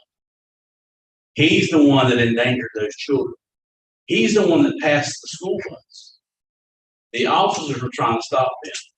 This is not the officer's fault. This is the bad guy's fault. And he was also in possession of a dangerous amount of fentanyl as well on this. If anyone's to blame, it's him, not the officer. He could have chose not to go down that road with his kids. He made the conscious choice to do what he did. About the time the officers were calling it off, he crashed. Luckily, it was into the bushes and hit part of a guide wire. oh, they were calling it off. Yeah, they were trying to call it off. But once he decided he wasn't stopping, we can't control him. We could have went the other way and he still drove the same.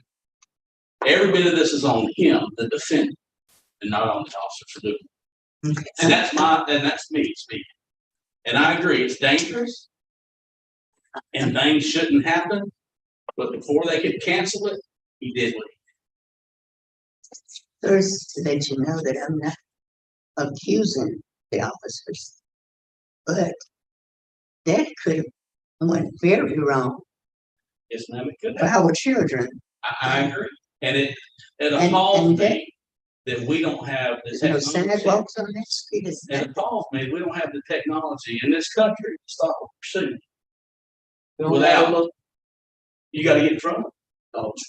You gotta, you know what, and then the officer usually gets hit, Doing you it. know, doing it. There's a way to remotely disable a vehicle, Oh, yeah. but everybody wants you to pay for it. And we could have stopped, the technology could have stopped this. How much that costs? It's expensive. But it's built in just about every car, but you gotta pay for the service. What are the rules? Well, I know that's really expensive. What, are some of just the broad rules regarding to citing for car chases? Cause I know, like, say, in larger cities like Atlanta, police really could get hounded for choosing police chases where there's not an exigent circumstance, there's not like a gunman or something that their possession of a car at the time will just cause more catastrophe. So possession of drugs would never be, why should they never be, would often not be something So that. we were chasing an offender that had warrants for selling the most dangerous drug we've got on the street to our citizens in this county. He was running. If that's not a qualifying event for us to catch him, I don't know. My question was, is there any type of, We have policies that govern pursuit, yes. Who sets the policy? It's one that's model policy for the Florida Chiefs Who Association. sets the policy? I do. This council can set that Yes, policy. you can set the policy. You do. You need a little common sense. Yeah. And stop that pursuit. But you don't have that. You got, Are you saying I don't have common sense? I'm saying the officer driving the car 100 miles an hour down Jefferson Street, crossing from Save-A-Lot, crossing Jefferson under 19th, right through there. Okay. The black unmarked car, It was not a black gun. whatever color you want to call it, it was an unmarked car. This happened on. So I've been respectful to you every time I've talked to you. And I asked the I, same thing. I asked the same thing. And the words you used were inflammatory. no, I didn't say a word about you. Okay. And the And implication if was, I thought you didn't have common sense, I'd tell you and you'd tell me. I sure would. But So, somewhere you got to back off. Not you. That officer needs to back off. There was no reason to come from Save-A-Lot across Jefferson on the 19th with lights and siren blowing. neither one of us were there. What? Neither one of us were there Who in wasn't that there? car to decide whether to go. I was there watching it. You weren't in the car with him. You Didn't don't need to know. be. You didn't have Common the sense, Jamie. You didn't have the information. Common- The danger You was, didn't have all that information until you finally stopped the guy. We knew who he was. We knew what he was wanted for. You, and you knew who he was and you thought. we knew what he was wanted for. We Oh, watched him yeah, get sure. in. Sure. And you could have got it some other time. We Just tried. be glad. Well, it's not the first time we tried. Well, The officer was doing his job. you can try again. Yeah. We gotta be careful. Oh, what I we're agree. doing. I agree. Running up and down Jefferson Street, siren blowing, crossing on 19, wide open, is not good common sense. You know what? I agree. There's things we need to be careful of. Yeah. But I can tell you right now, is that he followed established guidelines and policies that were set throughout And this maybe nation. you need to do them and change. That we can review. to But me, what I'm telling you is it's established guidelines that we have now for the Florida chiefs and the IEC people. I'm not worried about the Florida chiefs. I'm worried about us in Perry, Florida. So am I. the danger was on Swartz Street. It was around the bus stop. It was dark. The children were standing outside, waiting on the bus. And the car, it was my nephew. The car, it came so close to the bus stop. Whose car?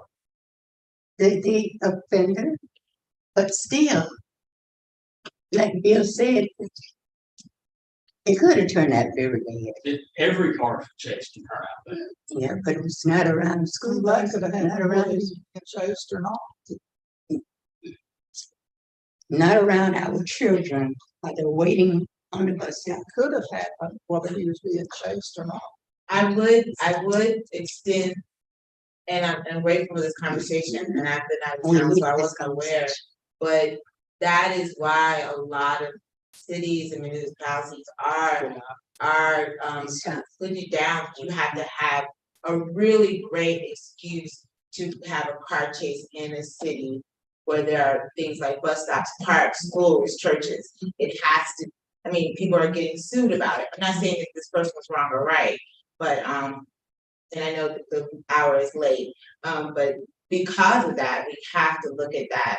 When I say we, collectively, those who are responsible have to look at that and now make a determination next time, would this be the kind of scenario where a car chase, not continuing law enforcement intervention, but a car chase, would that be appropriate in this area for that reason?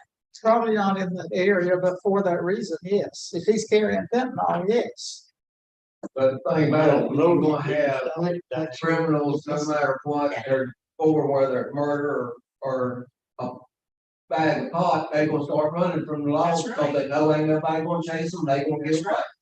Well, you don't wanna mow down a bunch of children. No, you don't, To get that you don't, fentanyl. but then, Both can be if true at the if same you allow that, you gonna allow every criminal to go running, and then they gonna run, because they know they can't chase you. Well, only Law can't 25% chase of all crimes Right, are so assault. Understand But that he crime is said they gonna were happen. back now. This is a bigger discussion than we can accomplish in the next little bit. And we can go home. So this is a nationwide discussion about policies and necessity of capture and shoot, is what this is. There's experts that are self-proclaimed, and there's experts declared by the courts that weighed in on this opinion. Our policies is in the middle. And it's by established agencies that have reviewed this as well, that have been able to successfully navigate lawsuits. This isn't something that was just picked out of the air. This is something that was researched. And what happened the other morning was within policy. I hate that this offender chose to go down where these kids were. And it's horrible that he did this. As soon as we thought we could get canceled, we were going to, but he crashed before we could cancel. He, the one that endangered those kids in that bus. That's what it boils down to. There's personal responsibility on the offender's part. Of course. And he was gonna run where he was going because that's where he wanted to go to hide from us. If we turn around in the first 30 seconds or not, he was going there. I think about what. Well, let's think about what we did. Yeah, but I still And have let's to think about what we did do. Yeah. Is we removed someone from selling enough fentanyl to kill thousands of people from our. Great job, Jay. Still, I have to think about the kids. I understand your. We your view, always. Yes, ma'am. And I agree. Okay. I agree. There's no further discussion. Let's go home.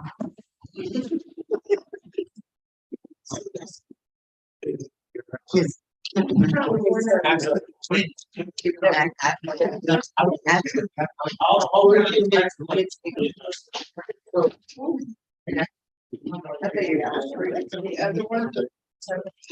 kind of I did. No, no.